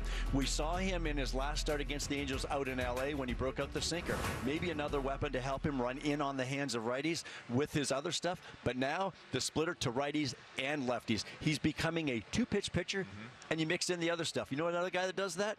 Mr. Gosman. Tomorrow's starter. Had a decent career doing that. A great afternoon for Bowen Francis. This makes 3 great starts in a row. Again, he was the American League Player of the Week last week for what he did in his last 2. You put in today's numbers, he's allowed only 2 runs on 5 hits in 22 innings with 27 strikeouts, a career high 12 of them here today. Congrats to Bowen Francis. A great afternoon as the Blue Jays make it 3 in a row over the Angels. They'll go for a 4-game sweep tomorrow. And gentlemen, you knew we were digging this out of the archives. This is September 2nd, 1990 at Old Cleveland Stadium as Dave Stieb completes the no-hitter. Look at him point up into the stands. 4 years earlier, he had co-authored a book called Tomorrow I'll Be Perfect with writer Kevin Boland, and Boland was up in the stands watching that day after they'd written extensively about all the near misses. So Steve points to Boland and says, I can't believe I did it, and that was that. So that means there are still only 3 teams in Major League Baseball with just a single no-hitter to their resume. The Blue Jays are 1, Colorado Rockies, and the Tampa Bay Rays, and we were all wishing that that number would increase by 1 today. And you have noticed of late how well Brian Serven has been handling Bowen Francis in games, not just here, but down in AAA Buffalo. So you'd like to elaborate on the work he did today? Yeah, absolutely. They made a great point during the game that Brian Serven has been down there with Bowen Francis, and when you're in the minor leagues, you're working on some stuff, and you have a lot of leeway in terms of figuring that stuff out, and you have a lot of bus time and airport time where you're sitting next to the pitchers and you're talking and you're working, and they have quickly made a nice rapport with each other, and I love what Serven's been able to do in terms of getting the most out of his pitcher. Yes, it helps that he's added the split. It helps that he's added the 2-seam, but you still have to call the pitches. And when you get a lot of experience with one pitcher, you kind of start to read them. You read their style, you read what they have, you read what they don't like. You can really form a game plan, and I feel like that's exactly what Servin has done over the last 3 starts with Francis. You look at the Ks that he's racked up, 8, 7, and 12 in his last 3 starts, and it's been done totally differently. And that, to me, is the creativity of a game caller. Everybody knows now that Francis has X pitch, Y pitch, Z pitch, but how do you combo those? And the fact that this team, the Angels, just saw Francis, and he's able to not only match, but better that outing, tells me there's a lot of creativity going on with Brian Servin. And when you're in a situation, when you have a no-hitter on the line, I promise you the most nervous person in the entire stadium is not Bowden Francis, it's Brian Servin, because you don't want to be the catcher that calls the pitch that gives it up. You got to give him a ton of credit. He was magnificent in how he worked Francis and allowed him to save a couple pitches, a couple zones, and really be able to use all of those different spots later in the game to his advantage. Dan Schulman mentioned Brandon Morrow in 2010 against the Tampa Bay Rays. I think it was Longoria with the 2-out base hit to Aaron Hill. We've seen Dustin McGowan flirt with one. Remember Marco Estrada at Tropicana Field? He had a perfect game the night that Donaldson jumped into the stands. So we've seen attempts in recent years. We've seen James Paxton and Justin Verlander throw them for opposing teams here. And given the way this season has gone, I wonder what value to the fan base a no-hitter today here against the Los Angeles Angels would have provided. Yeah, huge. It just brings an entertainment value. And Dan said there were a ton of people here today. I think over 35,000 people. And to give him that in a, quote, lost season, I'll tell you what, these Blue Jays are playing good baseball. They're winning. They're fun. They're entertaining. And yes, recency bias says, I'm going to buy a ticket and go watch the Blue Jays because they're playing solid baseball games. And when you see a performance like this from Bowden Francis, it just kind of ups the entertainment value. One thing I love about Bowden Francis as well, he just said in the post-game interview with Art, he said, believe it in my bleep and letting it eat. That's believing in my stuff, my pitches, and letting it eat. And I feel like there's a different version of Bowden Francis out there. We know he's calm, cool, he likes to burn the incense, but let me tell you, I think he's a bulldog out there right now. When you gain that type of confidence, you can really get after it. First pitch strikes, 19 for 28 first pitch strikes. Any of you kiddos at home that want to go deep into ball games, want to be a starting pitcher, throw strike one. It's the most important pitch to get on the offense, put the hitter on defense. He has a lot of things going for him right now. This is a really good sign for him and the Blue Jays. Now, the hardest part, Jamie, is to keep doing it over and over and over. Did you just bleep out a dirty word? I think you did, right? Possibly. Is that what that sound was? It's like the Steve Miller Band when they released Jet Airliner, but that was long ago. So for those who missed it, here is Francis. As mentioned, the American League Player of the Week last week, the only pitcher to win that award this year without having thrown a no-hitter to earn it. Wow. If you can believe that. And early on, top of the first, in fact, he set the tone by striking out the side. There goes Pilar, tried to check his swing to no avail. This was interesting. Varsho reaching base for the 23rd straight time, and he got a little bit of assistance here. Yeah, he sure did. That ball's probably rolling foul, but the little legs start churning and take full advantage of a bit of a misthrow there from Fulmer. He kind of got it all started right there. I haven't checked this, but as far as exit velocity goes, this might be the lowest exit velocity on a Vladimir Guerrero Jr. double ever. Yeah, I haven't been saying this much about Vladimir Guerrero Jr., but that was probably a bit of luck involved. Jammed down the third baseline, scoots it through. What's going on with Joey Loperfido these days? He's made adjustments. He's got a shorter stride. He's got a higher leg kick, allowing him to stay behind the ball. He looks good. Ambushes that first pitch right there to score a run. There's the gesture when they get to second base as Francis takes the ball, top of the fifth, 94 on the black. He was locating. Things seemed to be going well early on, and the crowd was starting to wonder if something magical was going to happen right around the 6th inning when he tosses a breaking ball to Nico Cavadas for his 10th of the day. When you catch guys looking with 2 strikes, that's always told me that was a great pitch call. And then the nice comebacker here, easy peasy, but that's the way he is. He's kind of like Adam Lynn's old nickname, Sleepy. Here's Ohtani in the 7th, and the swing and the miss. So that ends 7, 6 outs away from potentially a no-hitter, and he got a little bit of cushion here as Vladimir Guerrero Jr. hits the ball to Timmons, and at that point made it a 3-0 game. Which was huge to give them just a little bit more separation, maybe allow John Schneider to let that guy go back out again. However, Taylor Ward on the 117th pitch of the game, and when you saw Varsho going back on it, you thought he might catch this. Yeah, and had it been a little bit more to the right with the short wall, he might have had it. That'll bring out Schneider, but the fans were great. They were excited to see Bowden Francis go back out there for the ninth. Just too bad he couldn't finish it up. The manager is down in the press conference room as we speak. Let's hear what he has to say about this performance. Pretty close for Bowden. What was your impression of that entire outing, and what he accomplished tonight? I mean, can't say enough. Especially, you never know when days like this are going to kind of unfold. He did everything pretty much to a T, you know. Strikeouts, gets a double play ball with a sinker, held his stuff, you know, probably ran out a little bit of gas, maybe 8th, 9th, but I mean, just split, fastball, everything was working. It's one of those nights. A lot of credit to Servin too, to be part of that, and I give Bowden a lot of credit for going after Ward 3-2 with a heater. You know, it was pretty special. Bowden's a unique guy on the mound to begin with, but with this unfolding, how did you notice him handling that, in the dugout or around between innings? He was the same. You know, I tried to keep everything the same as he was coming in. You don't really think about it till you get really past the 6th, maybe. You start kind of counting backwards with the pitch count and things like that, but he was doing his thing. You know, you look over when he first gets there and he's got his eyes closed and he's meditating a little bit, and then he's kind of his normal self. Yeah, he was awesome. He was just really consistent. John, the Angels had just recently seen Bowden. I mean, I think like 10 days ago. Mm-hmm. Does that kind of make this even more impressive that he was able to do this so close together? Yeah, I think so. He's had a couple of those outings. 2 against Baltimore that he did really well, and then back-to-back here against Anaheim. You know, I think that they had a lot of righties in to probably try to take his split away, and he kept throwing it, and it was in the zone, and it was really good. So it's, that part of it is cool, where you see a pitcher kind of, really coming into his own and making some adjustments against the team that he just faced and doing what he did today, and that's coming off of a Player of the Week honor, so pretty impressive. What's it like from your vantage point as the pitch count is rising and like he's getting closer to potentially pulling it off? Like what's going into your mind into the 9th? Was that his inning no matter what, or what are you thinking?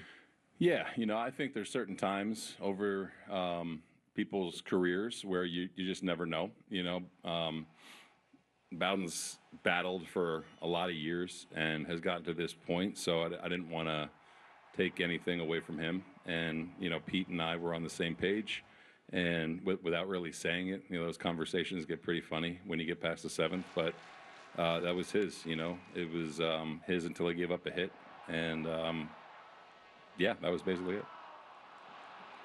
When you went to the mound in the 9th, it looked like you took like a little few seconds to talk to him a little bit. Can you kind of share like what that moment was like and what you said? Yeah. We all know how Bowden is. He's very present and he's very meticulous with his thoughts and his routine. He was great when I went out there, looked right in my eyes, and I said, hey, just stay present right now, and as part of this day, kind of enjoy what you're about to hear from the crowd. And hopefully he did that. And just throughout the game, like what was the vibe like in the dugout? Were guys being a little careful around him, or what was everyone acting? Yeah, I think once it got past the 6th, I think guys were being a little careful. Everyone kind of does that. The vibe was really good. Everyone kind of, everyone knew what was going on. And you try to just do the exact same thing. You try to not do anything different. And, I thought when Vladdy hit the homer, it's okay, you got a little bit of breathing room. You're still trying to win the game, and he's kind of in uncharted territory. But the vibe was great in the dugout, and I thought Varsh was going to climb the wall and do something crazy, as you always see in no-hitters, but no such luck. So as the game was unfolding, did you talk to Bowden at all and check in with him? Nope. You talked in the last week or so about getting your guys a little bit of extra rest. Does this change anything for him moving forward? I mean, obviously you just finished the game. Yeah, we'll see.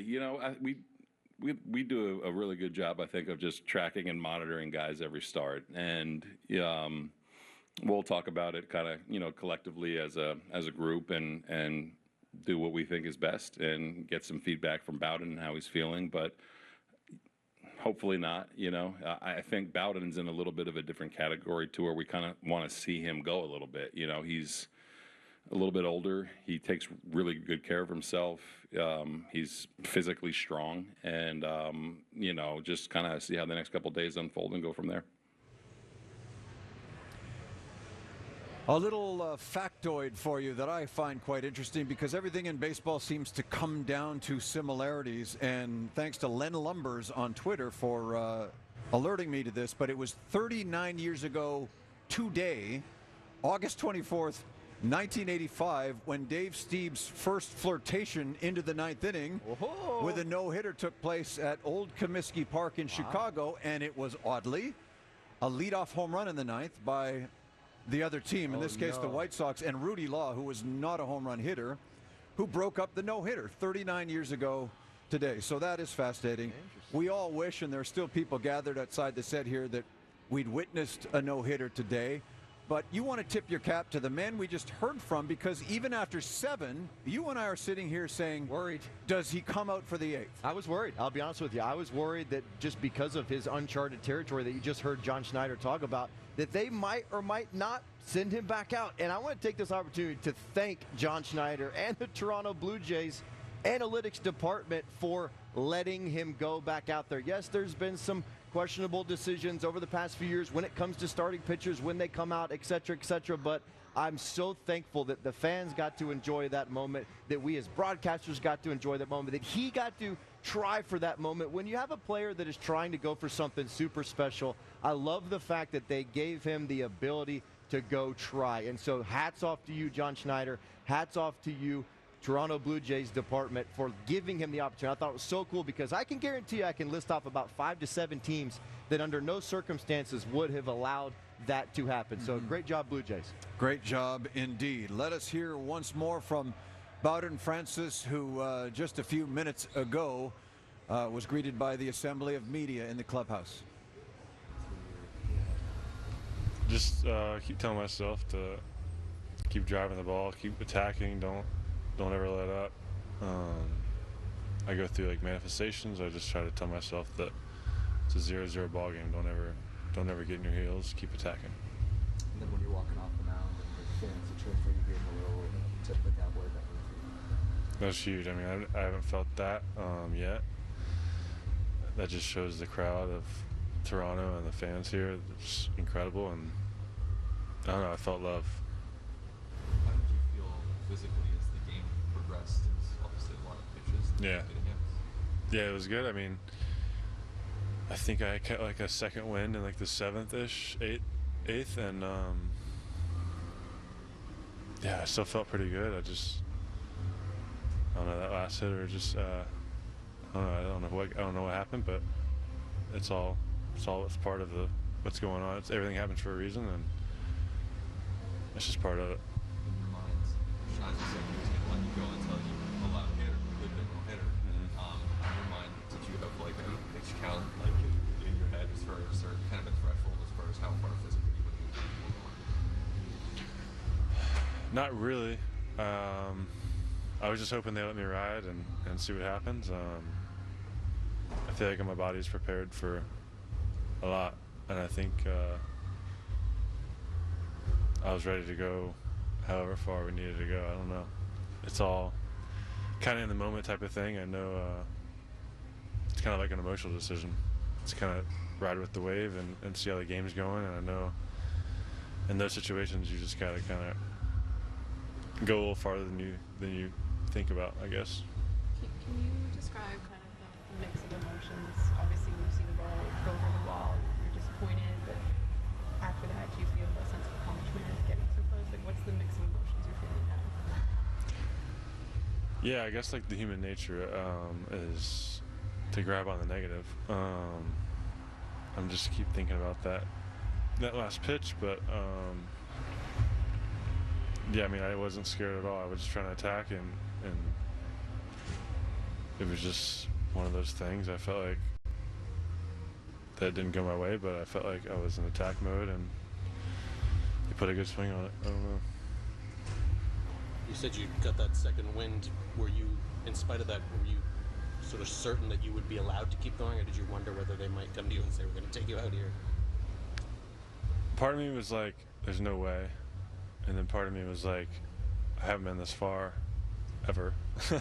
So, I don't know. I just tried to not think about it. But those are the two that came to mind. And then I just tried to just flush it and say, it's out of my control. Let's just keep attacking because the universe is going to play out whatever happens. So I'm just prepared for whatever. Bowden, as you were sitting in the dugout there waiting to go out for the ninth there, what were you doing mentally? What was going through your mind? Where were you at?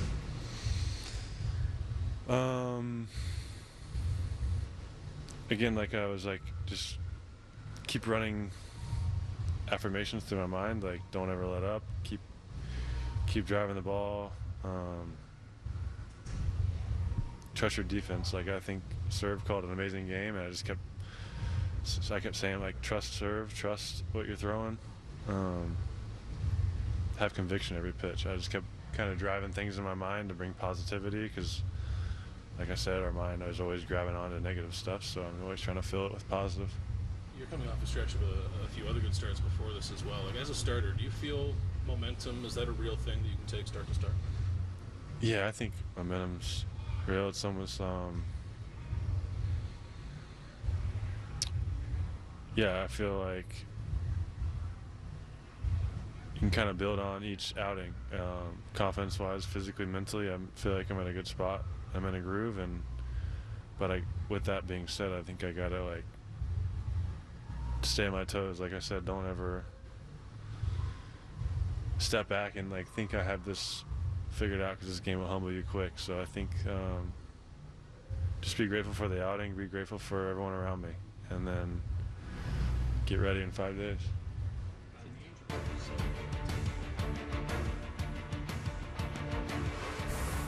Here is hoping somebody somewhere buys dinner for Bowden Francis tonight, because that was exciting in a year where there's been a little bit of a void for excitement. And we will have tomorrow's game as the Blue Jays try and sweep a 4-game series against the Angels. Kevin Gausman will go to the Hill, and Blue Jays Central will come your way at 1 Eastern, 10 a.m. Pacific time.